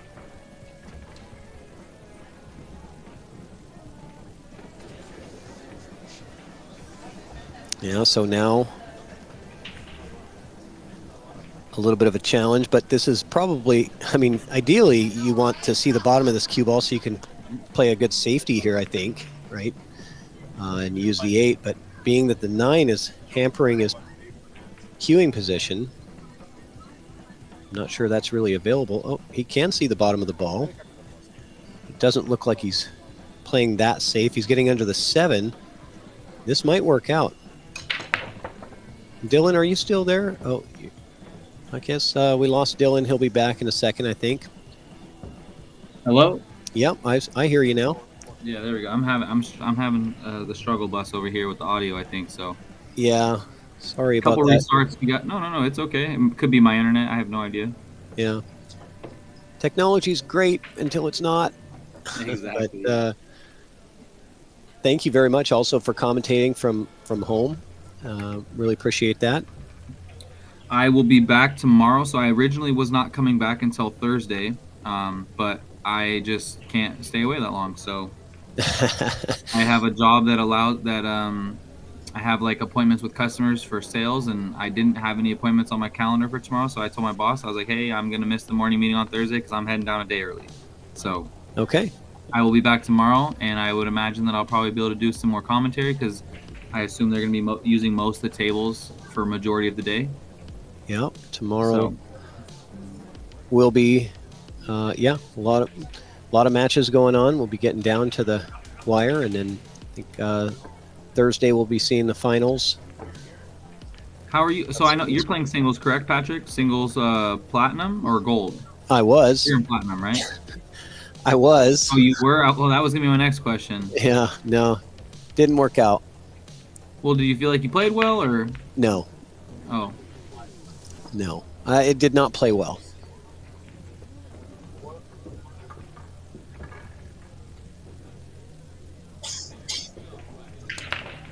It is tough, but it's it's part of the game. It's like anything else. You can't expect to lose weight if you're not exercising, right? I mean, and so I can't expect to play my best if I haven't really put in the time and the dedication, and I haven't honestly had the time to. Right. So, yeah, it's frustrating, but I know why.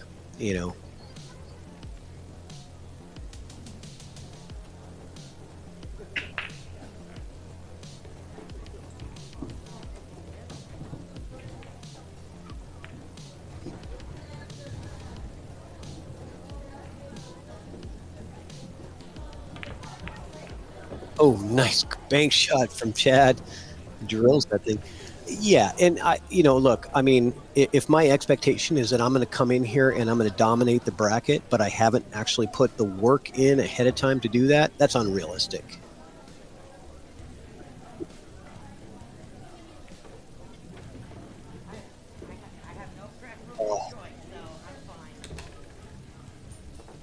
That was a good shot.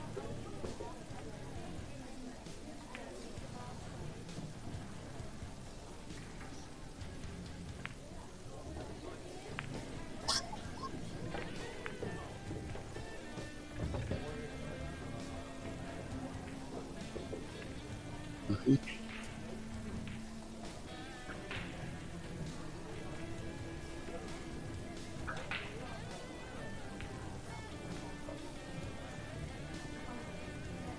Yeah.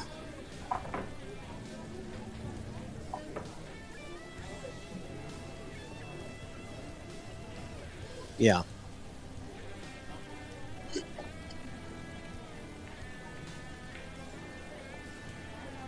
Right. Yeah. And I do plan on putting the time in. I just didn't have it the last couple of weeks. But back to this match, and let me just point out that it was 4-1, and Chad decided to take a break, and had about a 10-minute plus break in there. And do you think that had an effect? Because the very next rack after the break, Morgan was running like he normally does, but then he made that error on the 9-ball and gave up that rack, and it has been all Chad since. Do you think the break has anything to do with that? Can you hear me? I can now. Yes. Okay. I was informed by the chat and that we lost my audio again. So, and I turned up my audio on the channel and heard that you were talking to yourself. So, I restarted. Hopefully, I can be heard again. I did catch what you were saying because I could hear you, and Yeah. Just 1 second here. Yeah.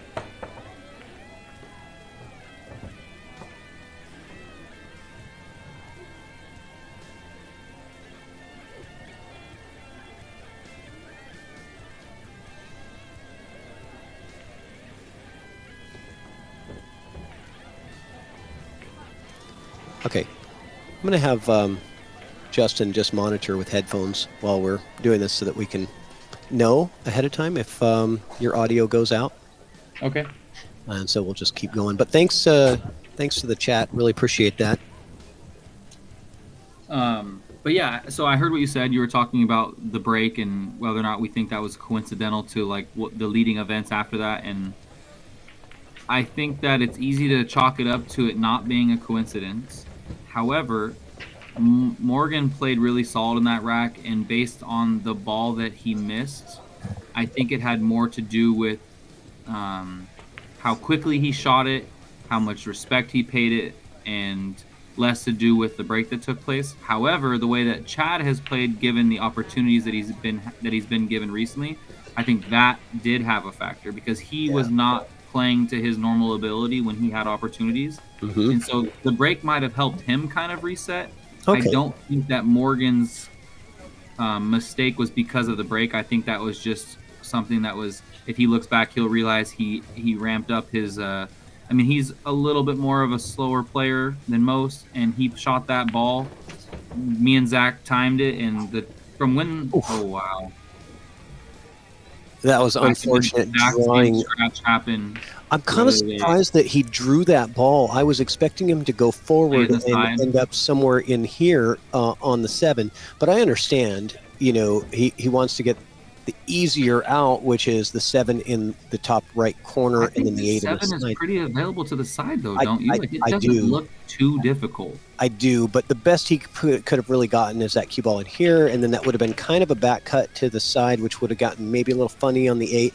Right? He was thinking draw back to have a straight in 7 in the corner, and then a really easy out with the 8 in the side. Right, and he did stroke it really well, and he obviously has a good stroke. Like, he's a high-level player, so he trust that he can get there, and that was a very unfortunate roll because even if you hit that 10 ball 9 times out of 10 you're not scratching. Yeah, but the 10 ball was can't there. Blame him for the decision, but you wonder. It was a lot more travel to make the rack a little bit easier, right? Correct. So it was. Morgan got perfect here. Oh my goodness. Yeah, he sure did. This is right angle to just come around 2 or 3 rails if you want. But yeah, anyway, so back to earlier, I think that Morgan's mistake, I think he sped up a little bit more. Like you see him right now taking a little bit more time. and being more deliberate on that last 9 ball. He like from the time it stopped from the Oh, he's good. He's good. I can't tell because his body's in the way. Oh, he is good. Yeah. Holy smokes. From the time the cue ball stopped rolling after the previous ball before the 9 to the time that he shot the 9 was 10 seconds total. And he usually takes more than that like down on the ball. So I think he just played it a little bit quick, and then Chad took advantage of the momentum switch or shift and the free game that he was awarded. But here we are back on track. Yeah, that's a good observation. Yeah, I think the break helped Chad. I don't really necessarily think that it hurt Morgan. I don't think that he was being iced or anything. I think it just Chad needed that 10 minutes to reset his focus, go splash some water on his face, and that's just exactly what I said too. That's funny you made that comment. I splash water. I said the same thing. Well, because I've actually done that, right? You can go to the bathroom and splash water. It's do something to just kind of get yourself back in this, that hardcore mental focus, competitive mode. And sometimes, it feels like you've gotten punched a few times, you made some mistakes, and you're knocked down, and you gotta do something to reset. Yeah. I'm not sure what Kelsey's referring to when she said, don't use the word mistake when it works out. I'm not sure exactly who she's referring to or what particular comment or whatever, but Morgan is about to get ball in hand and a chance to extend this lead with a very open table. I think that really the 1 to the 2 and the 2 to the 3, and after that, the work's done. Yeah. Well, I think that, Kelsey Joe in that comment, I think that was regarding our, look at it. And I wouldn't say that was a mistake, the way that Chad played that shot where he drew off the 10 and scratched. I wouldn't necessarily say it's a mistake. It's just a choice that had a bit more risk to have an easier out afterwards, right? So he was moving that cue ball a lot further than he needed to. I'm not saying that that's the wrong way or that it was a mistake. It was just, you're taking a little bit more risk up front to have less risk down the road, right? Right. There's nothing wrong with that. I play that way a lot. People always ask, why I don't just settle for certain things. Like I'd rather have 1 really hard shot than 2 like harder shots or 2 medium difficulty shots. But I kind of feel like she might be referring to something else, because the way she worded it, saying don't use the word mistake when it works out. That shot that Chad played didn't work out, so I feel like she wouldn't be defending that. So I'm curious, and not that it, Well, and she does have the same last name as Morgan, so she may not. And that was the other thing too. Is I think that she would have been maybe defending something that Morgan did that worked out, and one of us thought was not the right way. I'm not sure, but okay. I feel like done a pretty good job of being unbiased here, the both of us, and we're just making observations and opinions. Like you said, it's not the one way or the right way, but I'm just getting caught up in the chat. Family tighter pants. You must have been laughing at the tighter pants. Okay, that was a good one. All right, a good stun shot here, and he's going to be sitting pretty. That was hit really well. Yeah. Oh, yes.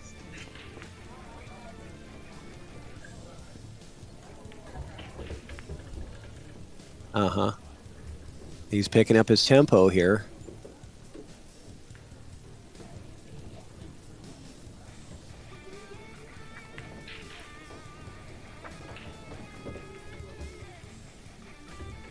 Yeah.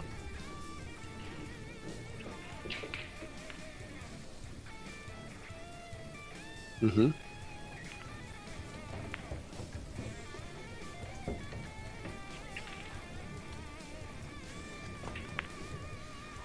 Oh. Mm-hmm. I can. Okay, no problem.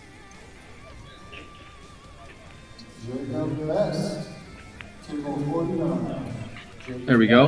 I want to be able to see the shot. I want to be able to see what's happening, not just talk about it. Yeah, for sure. And I do believe that your audio is still good, because I have Justin over here monitoring, so he's giving me the nod that we're all good. Feet Chad's at the table, so when I I just saw the replay of the video on the 6 ball that Morgan missed. He did get away with it though, so Yeah. you know, as of now, not much harm's done. I know that he's not happy he missed that shot, but ultimately all that matters is the scoreboard, and as of right now, he's not too hurt by it. He tried to go for the kick and stick. He actually hit that pretty well, but it caught the 10 ball, and now Morgan's set with another opportunity to extend the lead here. Yeah, tough opportunity here because this back cut on the 6 is going to send the cue ball the other way. So is he going to draw around the table, around the 8 ball, and pocket the 6 in the corner? Or actually, does he have he enough does like that shot, though, actually, now that I recall. He does like shooting it the way that you mentioned. Yeah, but there's more in the way that 9 ball comes into play as well, I think, in that path. So I wonder if he's got enough room to get by the side, you know, on this part of the side, you know, right here to the rail. I don't know that he has that. It doesn't look like it from this camera view.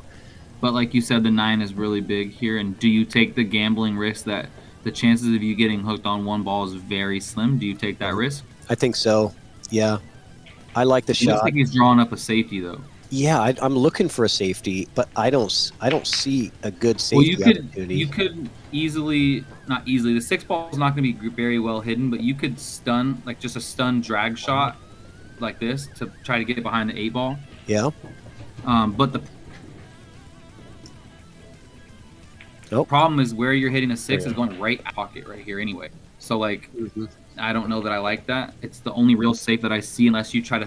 What you could do is shoot the 6 here and get the cue ball here, but he's not. He's going full offensive right now. It looks like. Okay, so he overcut the 6, trying to avoid the scratch. I'm gonna watch the replay real quick and see how close he was to the side to see that if he made it, if he would have scratched.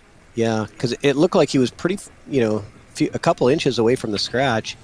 So, but I think that caused the miss is just having that. Yeah, he was about 2 inches maybe from the scratch, but he missed that ball by at least an inch. So I think it would have been way too close for comfort if he made it. Yeah, and that was going through his mind.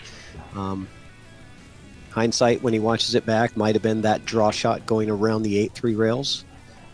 Yeah, that was a tough spot. I think the last shot that I drew up, the last safety that I drew up, was what I liked. I don't know if I would have saw it in time because it took me a little while to come up with it while even spectating here. Yeah. I'm curious to see what he thinks about it after because I know he'll watch this back, because I think that would have been a good shot. And even if you didn't full hook, it wasn't going to leave much of an opportunity for Chad anyway. Okay. I don't like playing this in the corner. I love corners over sides, but that was really easy to get on the side, and you can use like 4 available rails to get back on the 10. I was expecting him to get position on the side, but now he's going to draw off the bottom rail.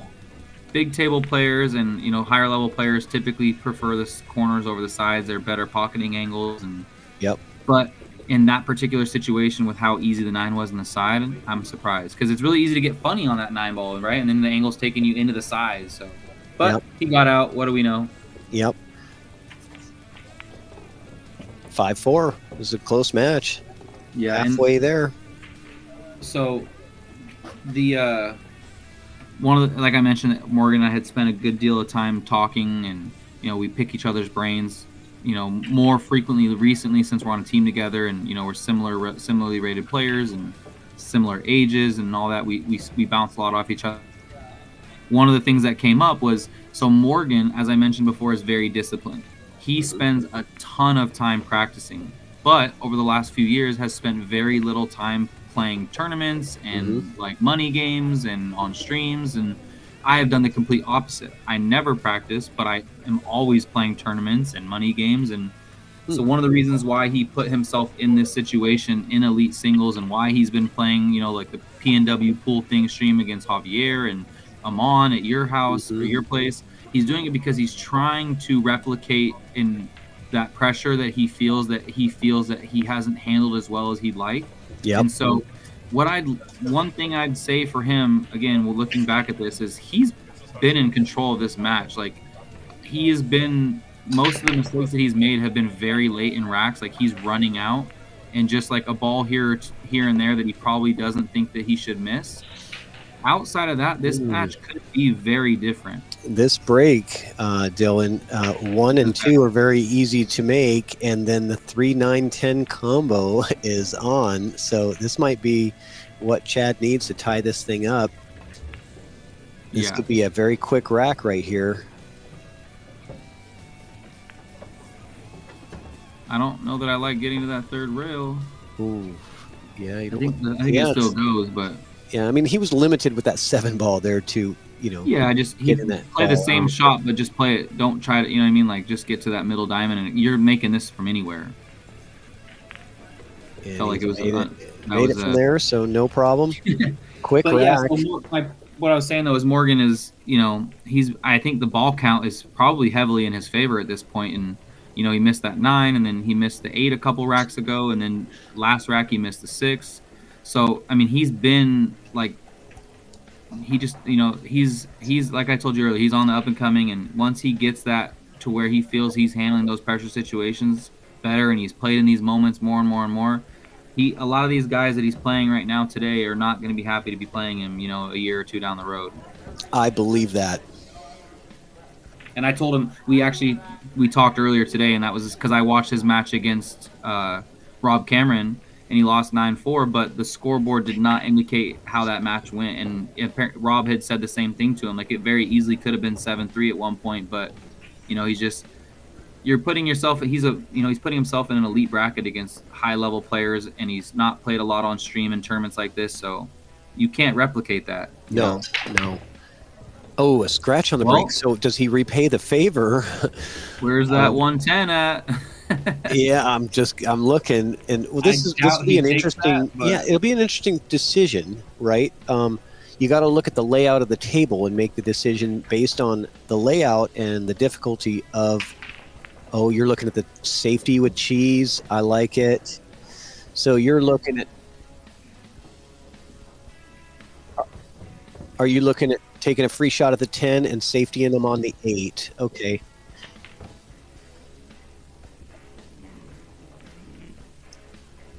Mm-hmm. Yeah.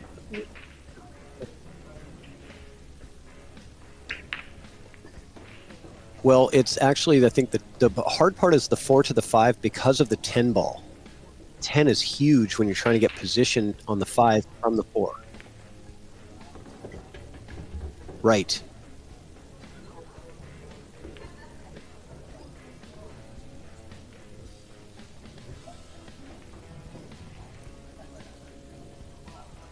I agree with you, though. When you have the combo opportunity, look to see if there's an easy safe there that's pretty sure, because if you have that, it's a very low risk scenario. It's win the match or get a good safety out of it. If there's no downside to taking those.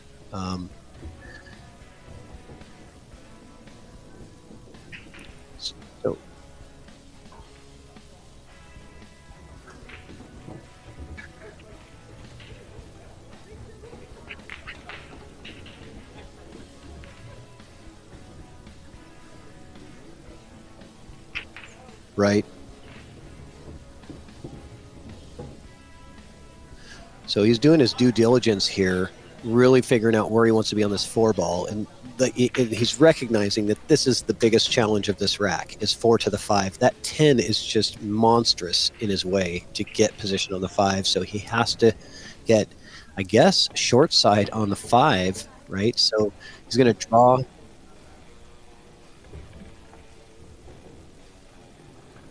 So you can send this cue ball down that line. Okay.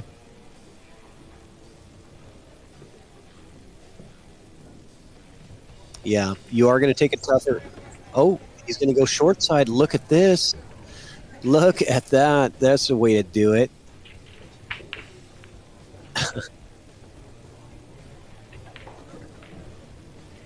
Well, he did look at that spot and kind of eyed it out. I saw him. Yeah, he made the decision. Yeah, he looked at both of them and chose that one.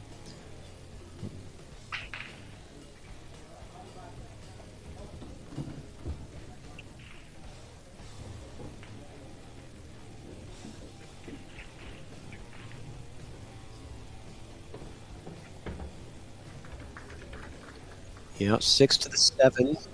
Yeah.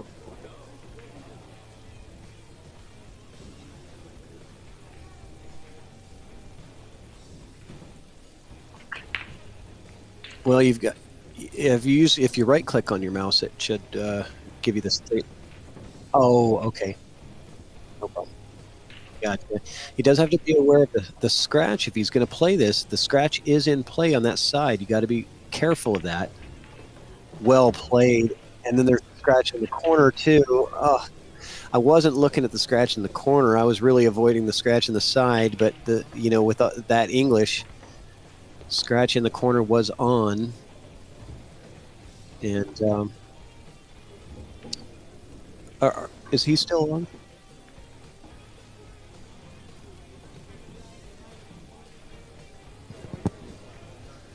So, can you keep talking, Dylan, and we'll see.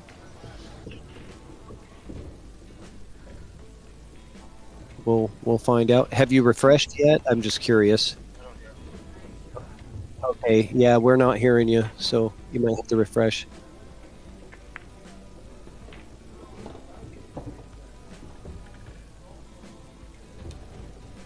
Hello, hello.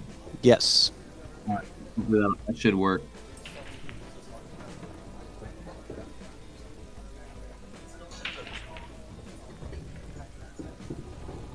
All right, so Chad ties the score up, and now we're in a straight race to 4.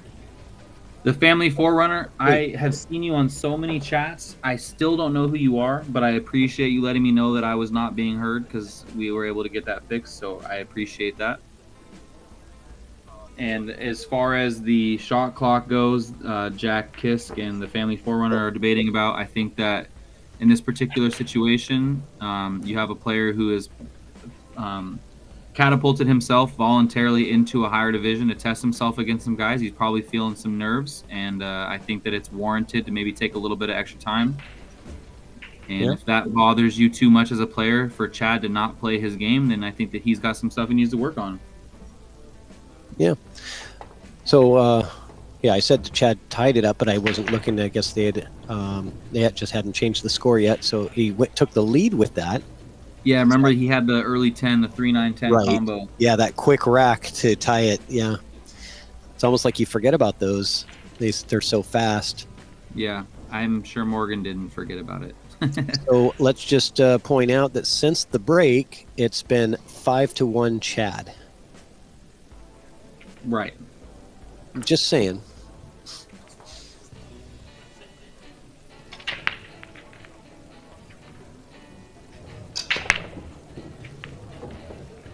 Okay, that cue ball, a lot of movement, straight back and forth, and no look at the 1. Did pocket a ball, so we're going to be looking at a push out. Yeah, I think if I'm pushing, I'm probably pushing to this spot right here. I think you have to push. I mean, yeah. Oh, yeah. I just think that the 9 will make that pocket a little. Even if it's not blocking the pocket, it will mentally be a tough shot with the 9 so close to the pocket, and then the 2 ball being so far up table. Even if you do make it, you're not really left with a whole lot, and the 3 ball back down here. So now I'm thinking if I'm pushing, I'm thinking if I can hit this 2, and I don't know if he can, but if I can hit this 2, I kind of want to tie up the 2 somewhere in here in this mess on the push out. Yeah, that's not bad. Because then, you're still giving him a long distance shot on the 1, and you're creating a problem that he's going to have to work out. But if you give him the 1 ball, the long 1 ball, if there's nothing tied up afterwards, I always like tying up balls on a push out if I can. Sometimes you don't have the opportunity, and I don't know if he does here. But right. I like your spot too, like your spot where you put it. So he's pushing out and pocketing the 4 on the push out. That's interesting. So yeah, I don't know that I like that. I see what he's doing because he sees that the 1's a tough back cut, and then obviously like the 9 is probably preventing some sort of like promising shape on the 2 ball.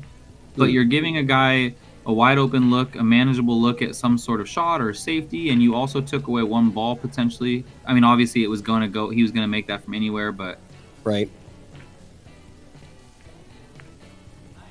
And it worked out. Unless he Yeah, called actually, 9, which I don't think he did. no. And actually, I take back my statement. I actually like the 4 being pocketed, to be honest, because where the 5 and 6 is from the 3, like it's going to be a little bit more tough to get good shape on the 5. So I actually do like that. I take that back. Yeah, I like that.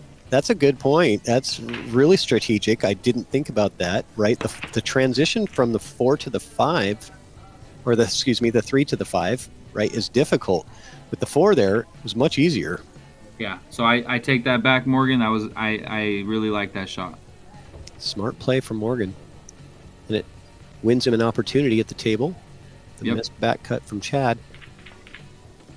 And it looks like he's playing with some high ball here to come up underneath the 2 and back up to play the 2 in the same pocket, I believe.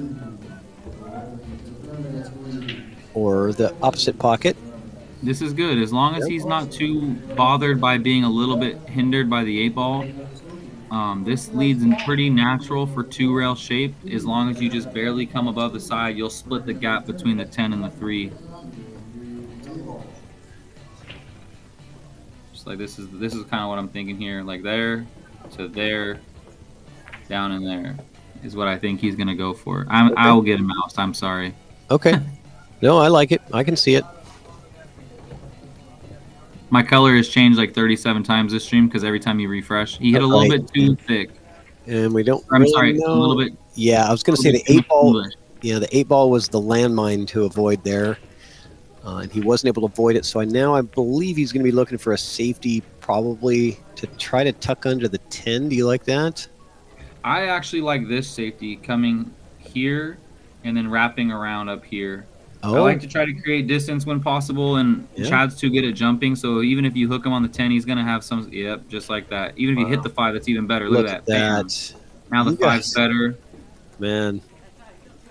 That's the shot. I like that a lot. That was much better than my safety. My safety Only would have sold out. So I swear I mastered that safety that you were talking about, because that's all I ever used to do was just play safe. And too many times as I started playing better players, they were just jumping and making the ball, or jumping and then leaving me where he left the cue ball now. And so it's like, it's just so much. I know obviously on a 9-foot table, this comes into play more, but even on a bar box, if you leave someone 5, 6, 7 feet away, most of the time, unless they're like extremely high level players, it's so much more difficult to return safe, or if they do return safe, it's usually not as good because they're playing from such a distance away. So a jump bank coming. Yeah, he's going to kick. He's just trying to stick this cue ball. Oh, no.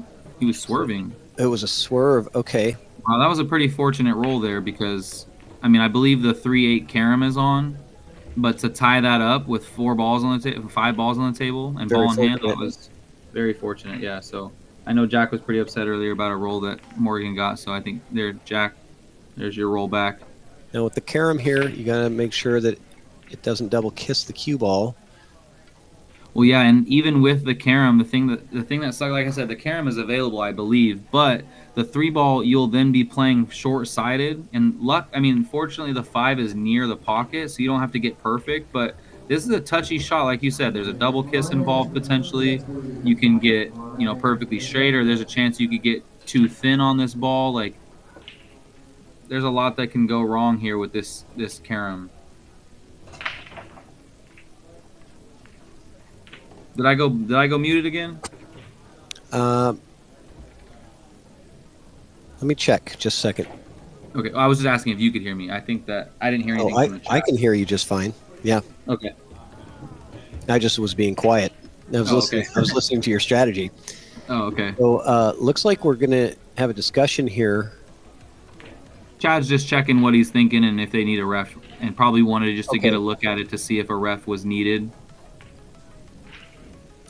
See, from where Morgan is positioning the cue ball, this carom, the cue ball is more likely to go this way. I like having the cue ball a little bit higher if it's possible. See, that was what I was afraid of. If you have the cue ball a little bit higher, the double kiss comes more into play, but it also leads you to a little bit better here. So I think now we probably are going to see another similar shot to what he played a minute ago, which is here, catch it as thin as possible with as much spin as possible and come around. And try to come around and hit that 5 again. I don't know that I mean, if you hit it, probably not bad, but I don't know that I'd aim for it because I don't want to make it. Right. That's true. tucking behind the 5 would be pretty cool. Pretty thrifty. So he's getting this extension. You don't really use an extension too often on the 7-footer, but this one probably requires it. It's a bit of reach. It's fun. I played Scotch with Chad Bisconer over the weekend, and he asked me one time, he's like, what do you think about jumping this ball? Because I was hooked, and I was like, dude, that ball's past the side pocket. I could barely reach that without a jump cue. But he's like 6'6", so he can jump a ball from anywhere. Right. I don't mind. This is a good shot too. Yeah. This is a good shot too. He didn't get quite as firm as he wanted on that shot, but again, you're not leaving a whole lot. Like Chad might have, like he might just do the split safety and try to get the 3 here, and the cue ball like somewhere over here. But that's gonna be really tough because of how thin this is. So, although Morgan didn't get where he wanted, I think that I'm curious to see what Chad comes with here, because he played some very creative safeties against us in Scotch. So I'm curious to see what he draws up here. Yeah, I'm curious too. I don't think he has enough of the ball to bank it. No, and he doesn't have enough to play the split that I was talking about, I don't think. So he might just do a similar shot that Morgan did. Oh, okay. No, yeah, I tried to do the split. So he was trying to get the cue ball basically somewhere in this region. Yeah. But little does he know yet, because Morgan hasn't had to do much of it, but Morgan jumps very well. He spent a lot of time on that aspect. We played some Scotch doubles actually against some people from up near your area for some money a couple weeks back, and he fired some crazy jump shots. So a bank shot from Morgan. Rather than cutting the 3 into the side, he chose the bank for position. Didn't make it, but still doesn't really sell out a good shot. And unless Chad wants to try the carom on the 5, I don't think he does. He's going to be looking for the safety here. Yeah, I think the bank was a good choice because even if you miss it long or short, the 3 ball is going to come out, and the 5 ball is blocking much, right? So he did go for that. He went for the combo, and that might have sold out the rack on that shot. Morgan's well, it definitely sold out the rack. We're just going to find out if Morgan can capitalize. Yeah, it's the 5 ball still is, your window is kind of small on the 5 to get that line. Yep, I'm thinking right about here is where you want to be on this shot. Yeah. I mean, you really have anywhere, in this area, somewhere like that you want to be on that 5, I think. Inside and come into the 6. That works really well. Risky, oh my gosh. But better. Yeah, see, I'm too scared for all that. I do not like touching balls that do not need to be touched. I have been hooked too many times, and I have learned to just accept thin cuts on balls. But that was a very good shot. Sometimes risk comes with reward. Oh, absolutely. And that's really what pool is about is risk, right? Risk and reward. Every shot, right, is how difficult, how much risk is it, and what's the reward if you're successful? Right. Completely agree. I mean, that's pool really players are just basically a bunch of risk assessors. Yeah, it's the nature of the game, especially in games like. Question for you here: do you play this in the side, or do you shoot this in the corner with top like he's doing in? I think I like the corner. Well, I like the corner now, but I was thinking side. To be honest, it looked like he could have floated down to the bottom rail and back up for the 10 in the opposite corner. Yeah, I think that was a good shot because the side was, if he played in the side, it was coming like right at an angle to scratch, and you were gonna have to do something on the cue ball and just trust yourself there to make the ball. And he did. He bet on himself, and it paid off. Yeah, a couple of good shots to get out. Yeah, we got a good match here. That decision from Chad, I want to talk about that. The decision to play the combo. We were looking at, kind of other options. It did look like he had some safety options there, kind of thinning off that ball, and maybe getting the cue ball down by the 5. It would have been risky. Even hitting it thick and trying to get the cue ball behind the 6. Yeah, and, those safeties have risk too, right? You can end up selling out on the safe. And I'd rather, if they say if the safety is harder than the shot, or is as hard, or whatever, then you should always go with the offense. And maybe that's what Chad was thinking. And I agree, as long as it's not involving the combo. I think Yeah. that's a small. Chad's a very smart player, and like I mentioned, he played some very creative safeties against us in Scotch. So I have to believe that he chose what he felt was in fact the best decision. So there must have been something about that table that we didn't see. Like, I was questioning if the 3 was too close to the 6 to really move thin or thick of it to play safe, and maybe that's why. Because I believe that he is more often than not probably going to take the right shot. But he missed the combo by a considerable margin, and that was more, to me, like, did he fully commit to the combo?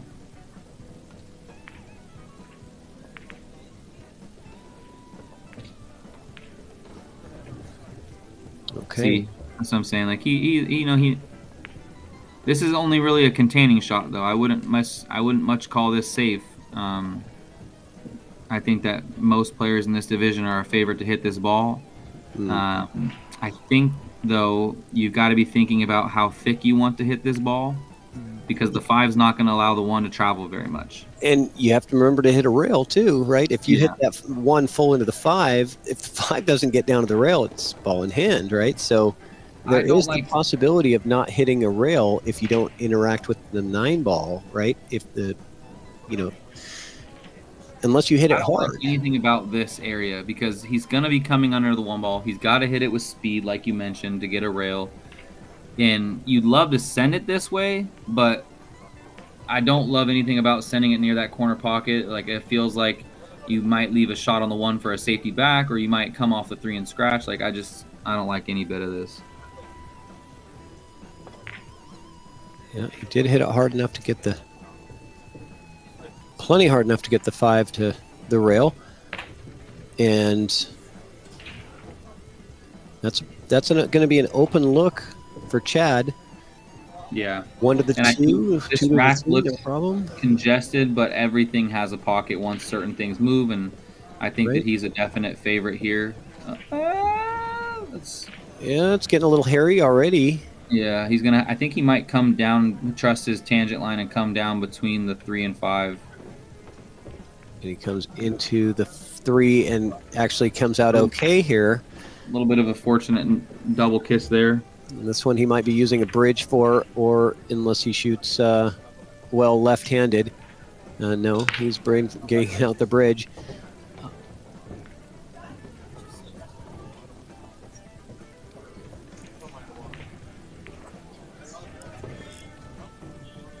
And you're going to cue ball off the bottom rail and then the top rail, and then back out for the 4 in the same pocket. And I think you want to be kind of straight on the 4, because I don't like that. Oh, he went that way with it. Okay. Yeah, I was thinking kind of thinner cut the 3 and send the cue ball. Yeah, kind of send the cue ball up this way and then back this way for the 4 in that same pocket. He might have been just looking at just busting out that 4 so that he could have maybe an easier transition from the 4 to the 5, but it's hard to say, Yeah, I think he was trying to shoot the gap. Okay. 2 rails, but he had a bridge, right? So we got to give him the benefit of the doubt. Oh, yeah. I don't know many people that practice a whole lot with that, and when you can't really get quite as much English, I think, when you're using a bridge. Yeah, and then you're that close to the ball that makes it harder too. Yeah. So. Okay. So good hit on the 4, and he gets a good fortunate roll from the 10 ball. He says, "Sorry, man, but a couple not rolls sorry." Here. I mean, that's pool, right? Obviously, but yep. So we can see Morgan Joe. Morgan has made some mistakes that have led him to be in this position at 6'6". I don't discredit that, but yep. There's been a couple mistakes lately, or not even necessarily mistakes, but like Chad, that last shot on the 3 the 2 when he floated down and double bumped the 3 and left an offensive shot. Like, that could have easily been, if it didn't double kiss just the right way, it could have been not offensive. And yeah, and Morgan coming to the table with his jump cue, already with the decision made. Oh, he's hitting this ball. I told you he jumps well. I'll bet you a Kit Kat that he makes this, or that he hits it for sure. I believe it. And if he makes it with the back cut, there's a fair probability that he will get shape on the 5, which is the most difficult part. I don't think he's going for the make. I think he's good going at for the jumping, make? but he's not. I don't think he's that good. That's a fairly thin cut. The cue ball is going to be bouncing. I think that he's going to try to bank this down by the 10, and I think the 9's there. I can't see because of his body, but I think he's going to bank this ball down. Try to play a containing shot. Yeah, just like that. That's exactly what he did. And containing it is. And it is containing. Okay. Now, I wonder if you play well, you could just straight cut the 4 into the corner, I believe. But I don't think Chad's doing that. I think he's playing safe. No, yeah. He hit it pretty hard. So this is interesting now, because now Morgan can make this one, but as you probably see, the tangent line is coming away from the 5, and the 5 is the toughest ball on the table currently. So yep. But if you make this without jumping, no, he's got his jump cue. He went back to the table, got his jump cue. But making the 4, even if you don't get the shape on the 5, you can play the safety on the 5. You got lots of safety opportunities with that 5 ball. Yeah. I'd be very surprised if he doesn't make this. You are correct, sir. And now safety coming. It's almost like I play with this guy. Yeah. Know what shots he's going to play, what his strengths are, and that was a very controlled jump shot. I may have made that ball, but it would have not looked this controlled. Do you like sliding this under the 8 and over by the 9? Only because it's easier to reach, but I actually would have preferred going. Wow. Well, how do you like it now? Yes, I like that. Yes, I do. How do you like it now, Dylan? Yeah, I didn't so much like it before. I would have probably gone I really like this shot, right? It's come up a couple times, and I like putting the distance and the 2 rails around. You could have hit the ball like somewhere down here. Yeah. But this is way better because you dang near froze it to the back of the 9 ball and took away the 2 rail kick. You took away the 1 rail kick, like to the short rail. Now you got to go to the far short rail. Yeah, this is close to jail. I wonder if he does have. Well, are you sure he doesn't have this? No, he does. That's what I meant. I'm sorry. Okay. I meant this short rail. The short rail. Yeah, right. He has the short rail the long way. Right.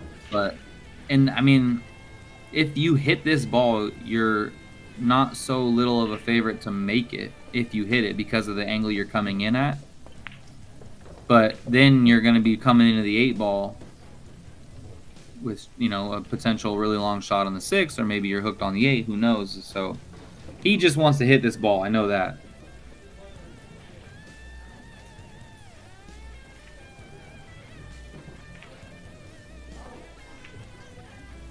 And he's going to get it coming out.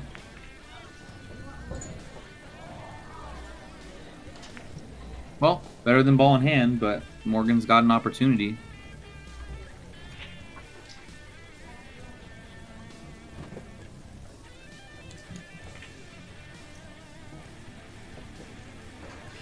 Look at that masterpiece of an artwork right there.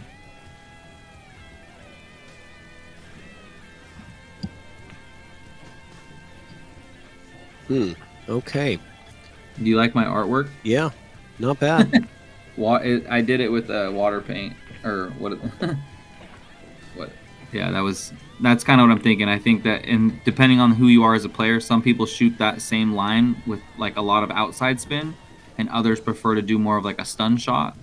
So I'm curious to see which way he prefers, but you got to believe that's the route he's thinking. He went with the stun shot. And bumping the 6, this is going to get tricky. And here we go again. The same exact ball, the same exact Isn't shot. It the same it's ball, just a little same bit shot? Different. And is he going to play this with the 3 rails with draw? I saw you refresh there, Dylan. Did you refresh to get a new pen color? You didn't like the pen color? I like the pen color now. Red?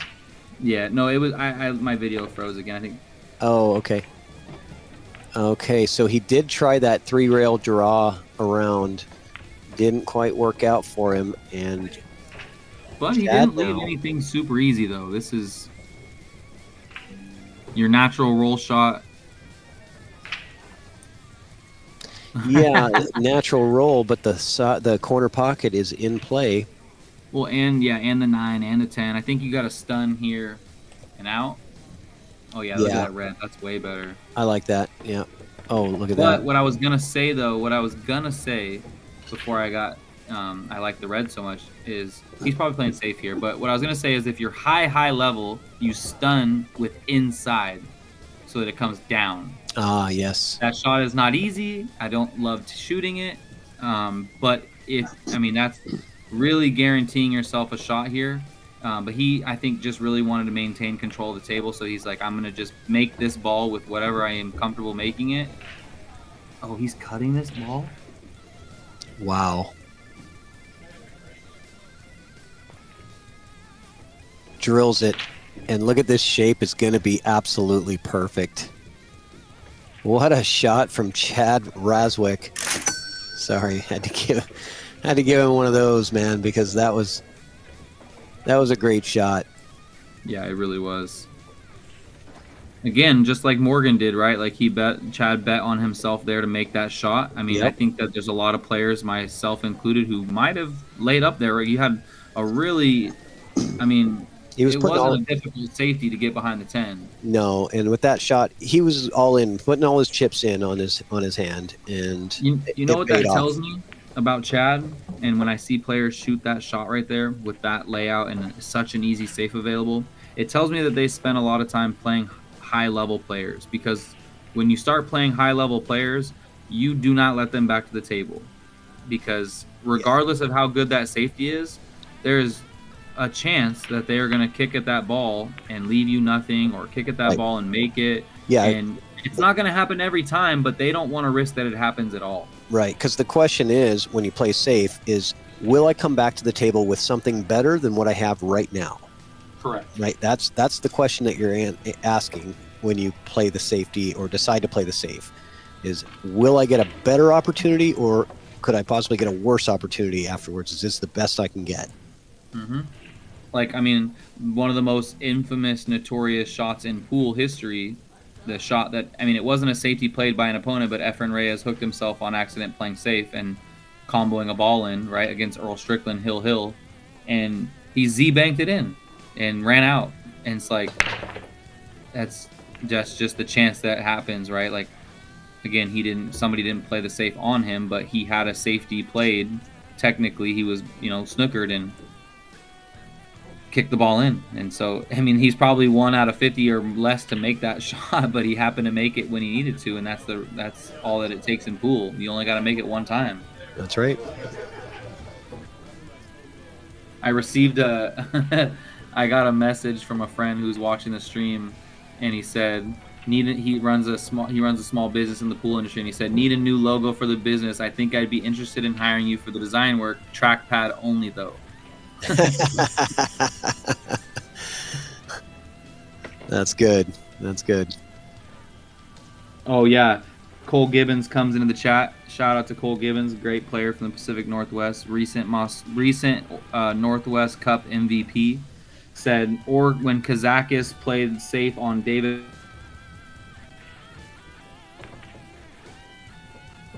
He lays down the dagger bank.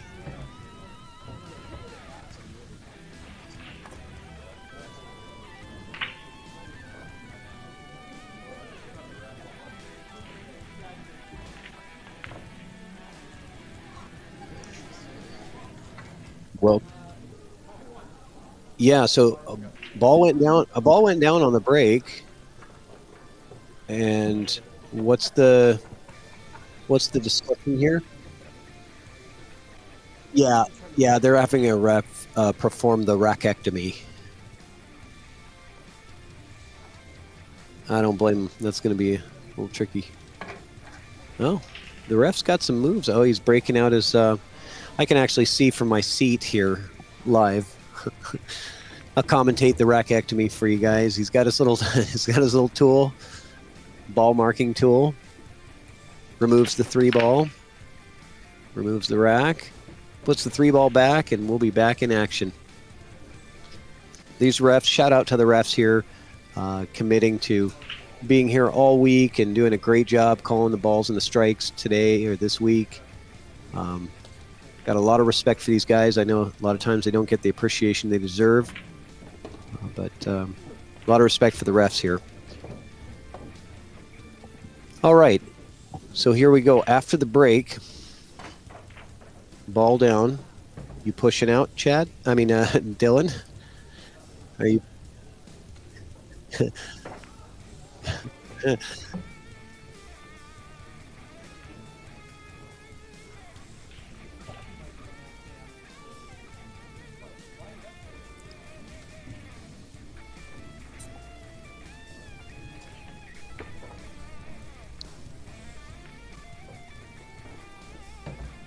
Mm-hmm.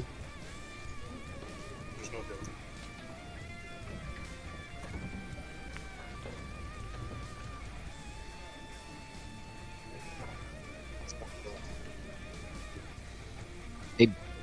Hey, Dylan, I think I need you to refresh again because I think we lost your audio.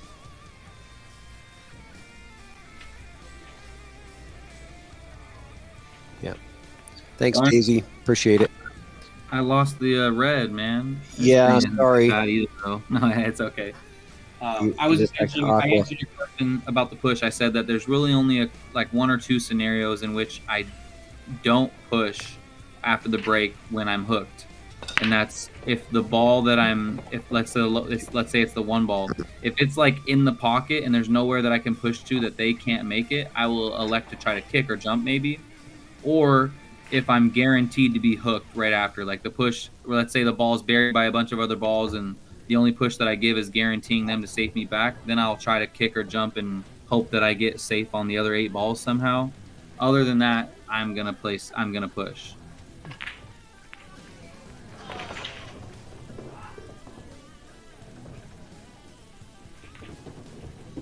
Okay.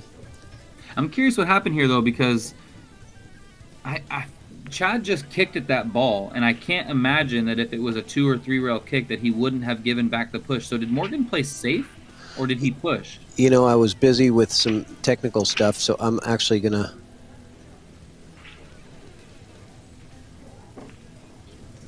So, what happened was Chad did not push out. Chad. Okay. Oh, let's see.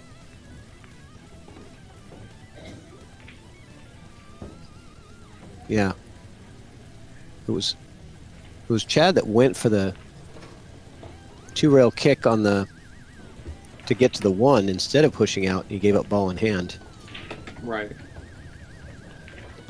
Well, and that's what I was asking, because I find it hard to believe that Chad would have attempted a 2 rail kick shot or a 3 rail kick shot if he was able to give it back.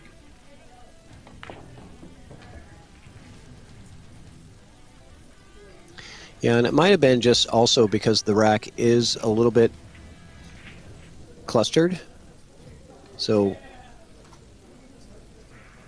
he was taking that risk, knowing that it's not necessarily a sellout of the rack, even with ball in hand. But I feel like, yeah, like I understand what you're saying, but I would not want to take that risk, because if you do miss the kick, even though the rack might not be runnable, you're risking someone putting you in another worse spot with ball in hand and playing safe. Because if the rack is tied up, that also means that there's clusters that lead to easy safeties.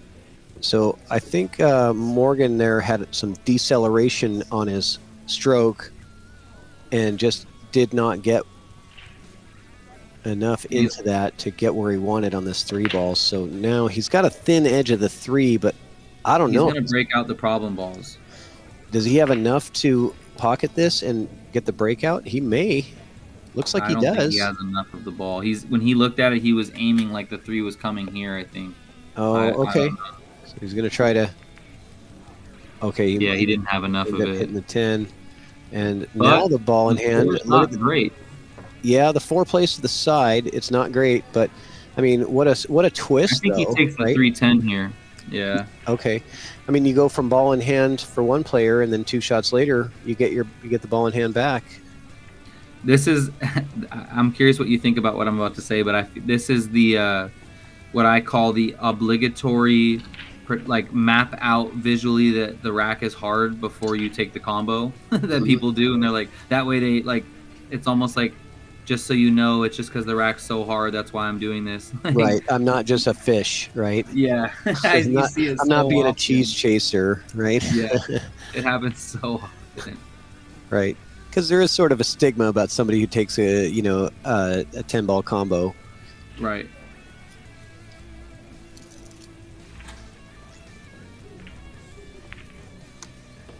No problem.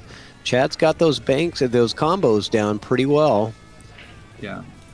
Well, yeah. I think that there's one of the things about players that are, 630 and up and 650 and whatnot is the intricate little shots in pool they've gotten so much better at, right? Like I think that sets a lot of the cuz a 600 player can do almost everything well.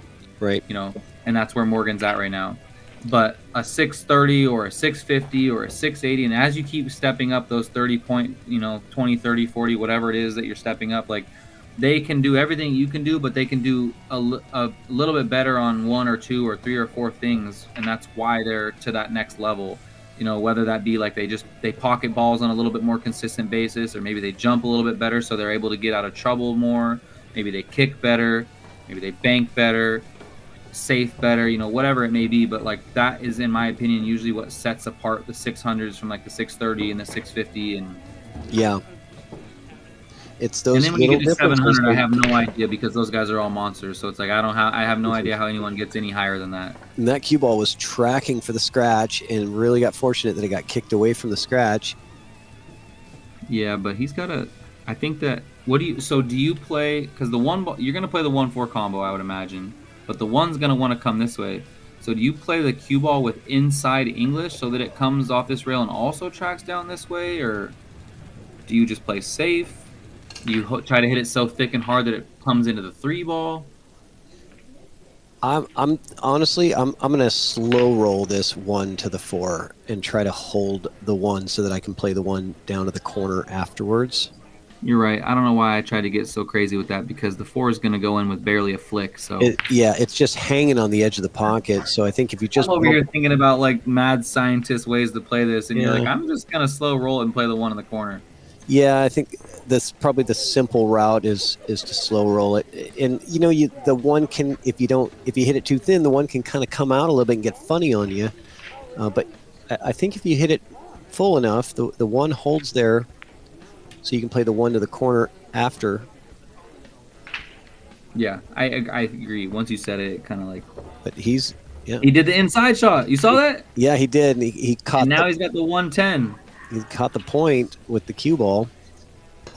I'm glad that he shot that because I was curious if anybody else would attempt to play that. Yeah, I wonder if that's what he was thinking. Yeah, the 110 next. Wow. See, right here, I think you play this kind of like we were talking about earlier, the built-in safeties. If you play this with just like a hair of inside top or just straight top and come like this right here and then right back up. Yep, exactly. You got blockers, and this is a free shot.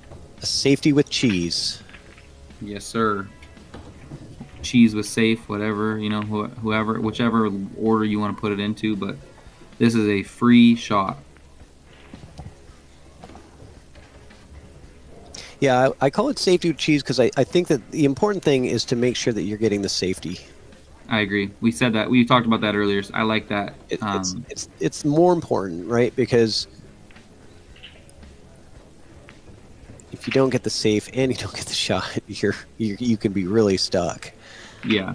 But this is natural. I like it. It doesn't require a lot of effort. It doesn't require a lot of anything forced. A little bit of inside, like you said. See if he likes it. He does. He's eyeing it up for sure. He missed, and he no didn't. Inside, but the 5 ball The helped. 5 helped him because that cue ball had enough pace to come back and give him a look at the 1, but Which five then ball would have went away. led to potential 210. So right.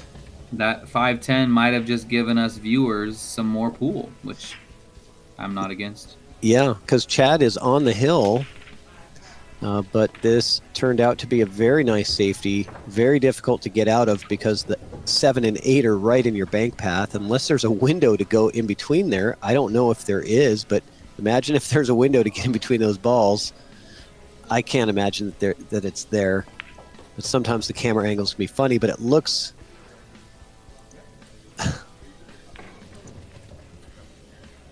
if there's enough room, it looks like it could play. Okay. So they're going to get a ref, and I think there is a window there, Dylan. I think there's a window to get between the 7 and 8 and come in and kick, and I think that Chad just wants a ref to make sure that it's a clean, good hit on the 1 ball. Yeah, I agree. I would assume it's probably Morgan asking for a ref, although Chad is a very nice guy, very respectful, and from all the experiences I've had, which is only a few at this point, I think that he would probably call a ref on himself just to make sure.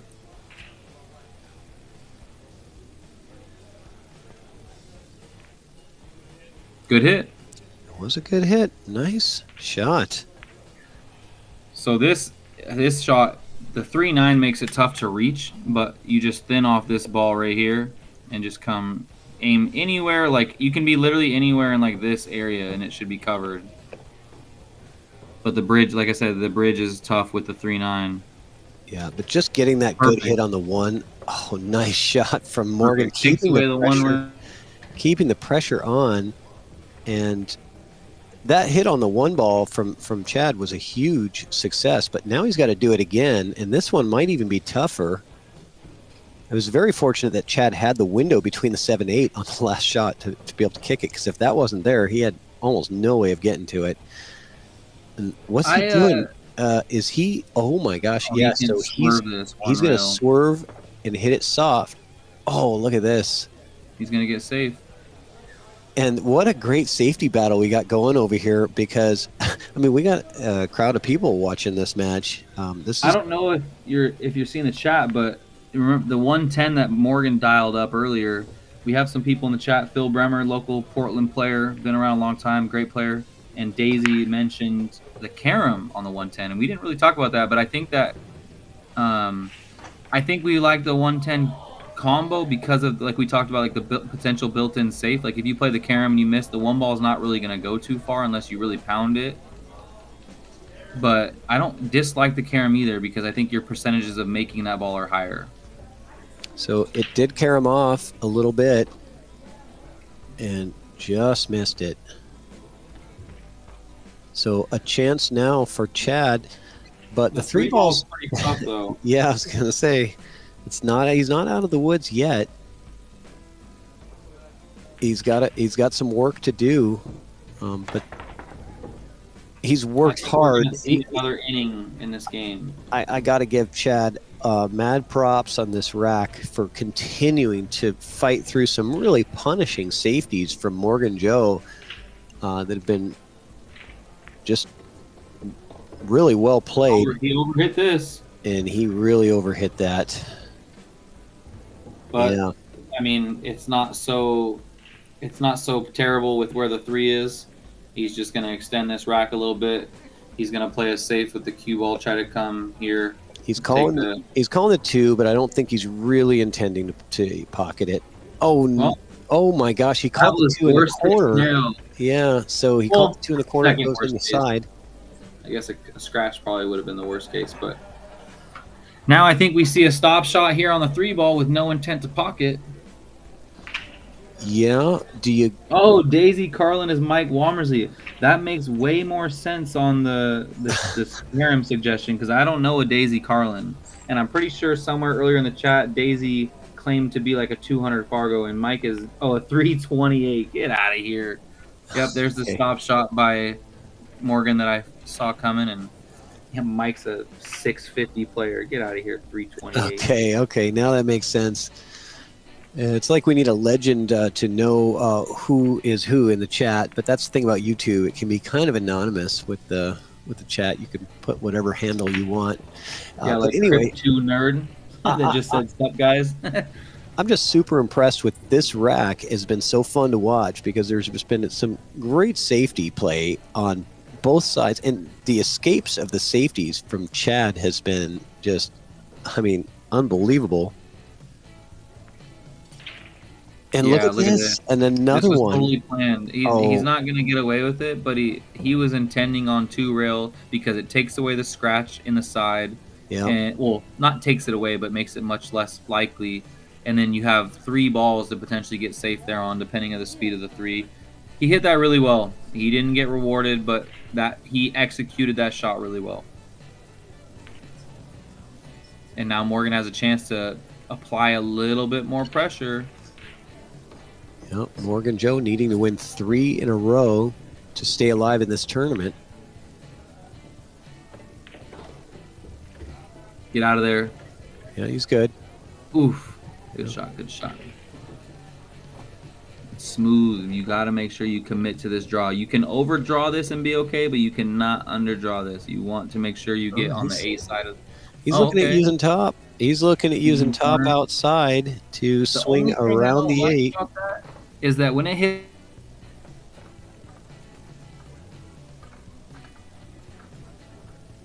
Yeah.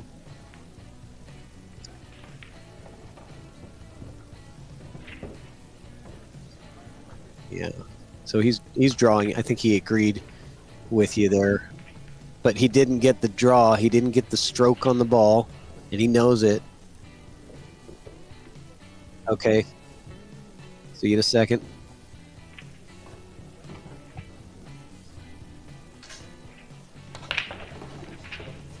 Oh yeah, now I see what you're talking. That's what I meant by committing to the shot. Like, Yeah, he just didn't it can commit. be anywhere here. It's natural from there, right? There's no 10 in the way of the transition. You just go up and back. So, Well, you know, I think he was looking to play the 6 in the side, right? I mean, right. But that's what I'm saying is you can be, if you miss, you want to overstroke it, if anything, because you Right. can be anywhere here and still you have the corner, you have the side.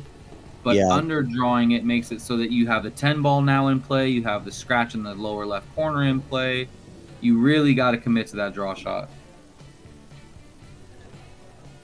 We lost audio. No, I think we're good. We got Justin monitoring Okay. the stream, so I think everything should be good.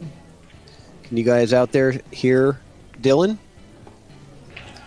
So he's still got the back cut on the 6, but the problem is it takes the cue ball to the Corner pocket. corner pocket, right? So it's just too risky to take on, I think, especially when you're on the rail with the cue ball. You don't have the ability to. What do you think about hitting it like Wait it.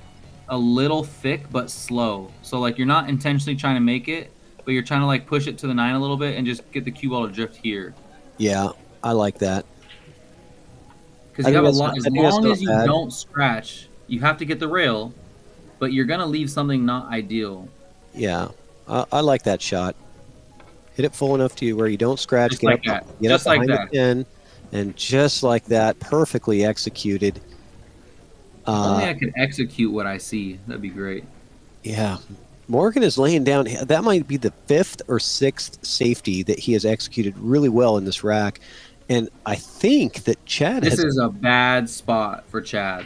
I think that Chad has gotten out of every single one of them, but this one has. might be the biggest challenge. And I think I'm going to draw up what I think. He's got to go 3 or 4 rails here. Yep. Right? Is this make the square? Right? I He mean, has to. That's the only way he can kick at this ball. look at how close my line got to the 8. You know, I Yeah. mean, I don't know. I don't know if he can successfully hit this ball 4 rails because, like you said, he's either going to hit the 8, and if he doesn't hit the 8, he's going to be coming here, which is going to it's not going to get there. Which is why he's looking at 1 or 2 rails here, and like, I mean, this is a Hail Mary. I think if I'm him, I'm just hitting this 10 ball up on this 9 ball because the 6 is no way. Yep, he's going to tie this up. Okay. Well, we got confirmation in the chat that you can be heard.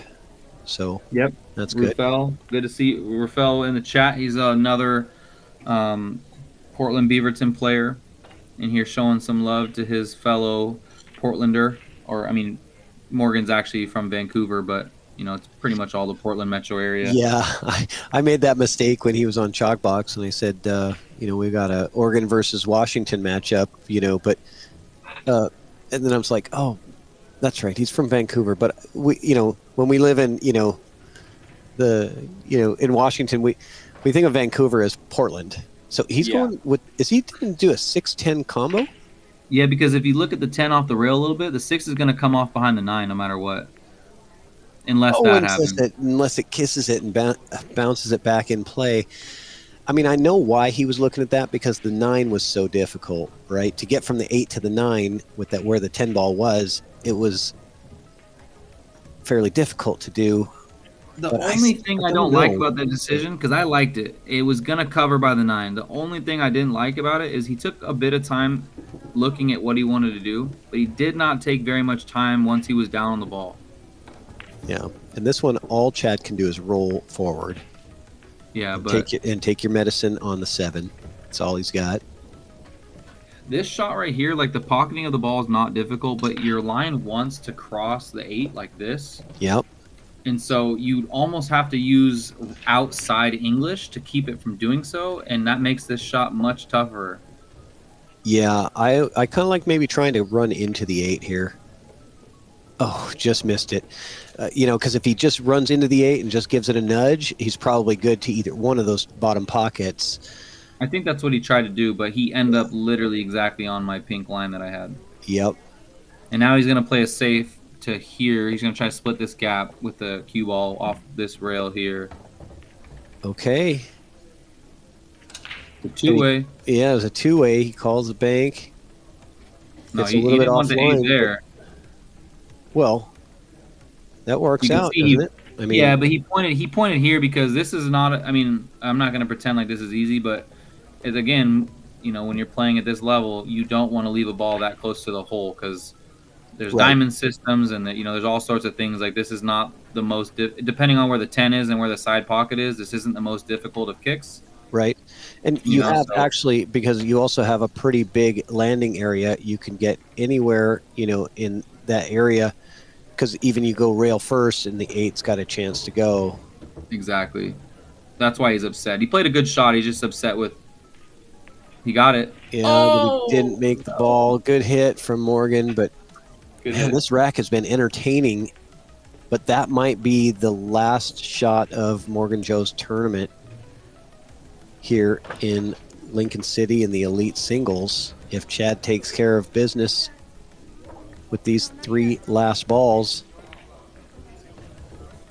Yeah, which it looks like he will. But a lot of good things for Morgan to take away from this experience. He played well. He played a mean safety game.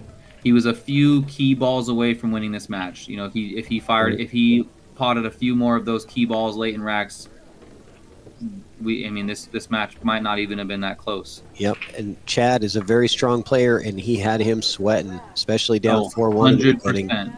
Yep, he had to go take a break. So, good job by Chad. There it goes. Good job by Chad fighting through the match, and you know, and that, again, like we talked about earlier, that's just what kind of separates those 600, 630 level players is, you know, finding ways, kicking out of tough situations, and stuff like that. So yeah, Morgan will for sure learn from this. I know he'll be practicing, and he's going to continue putting himself in the fire with all this action and these higher rated players. And watch out. Great match by Chad. Thanks for having me. And great sportsmanship from these two, fist bumps and pats on the back from both of them. There's a lot of respect there between those two players, and I'm happy to have jumped in and commentated. Thank you so much, Dylan. Appreciate your time and helping out with the commentary. And we'll see you tomorrow, I guess. Yeah, sounds good. See you tomorrow. You have a good night, and thanks for having me. All right. Thanks.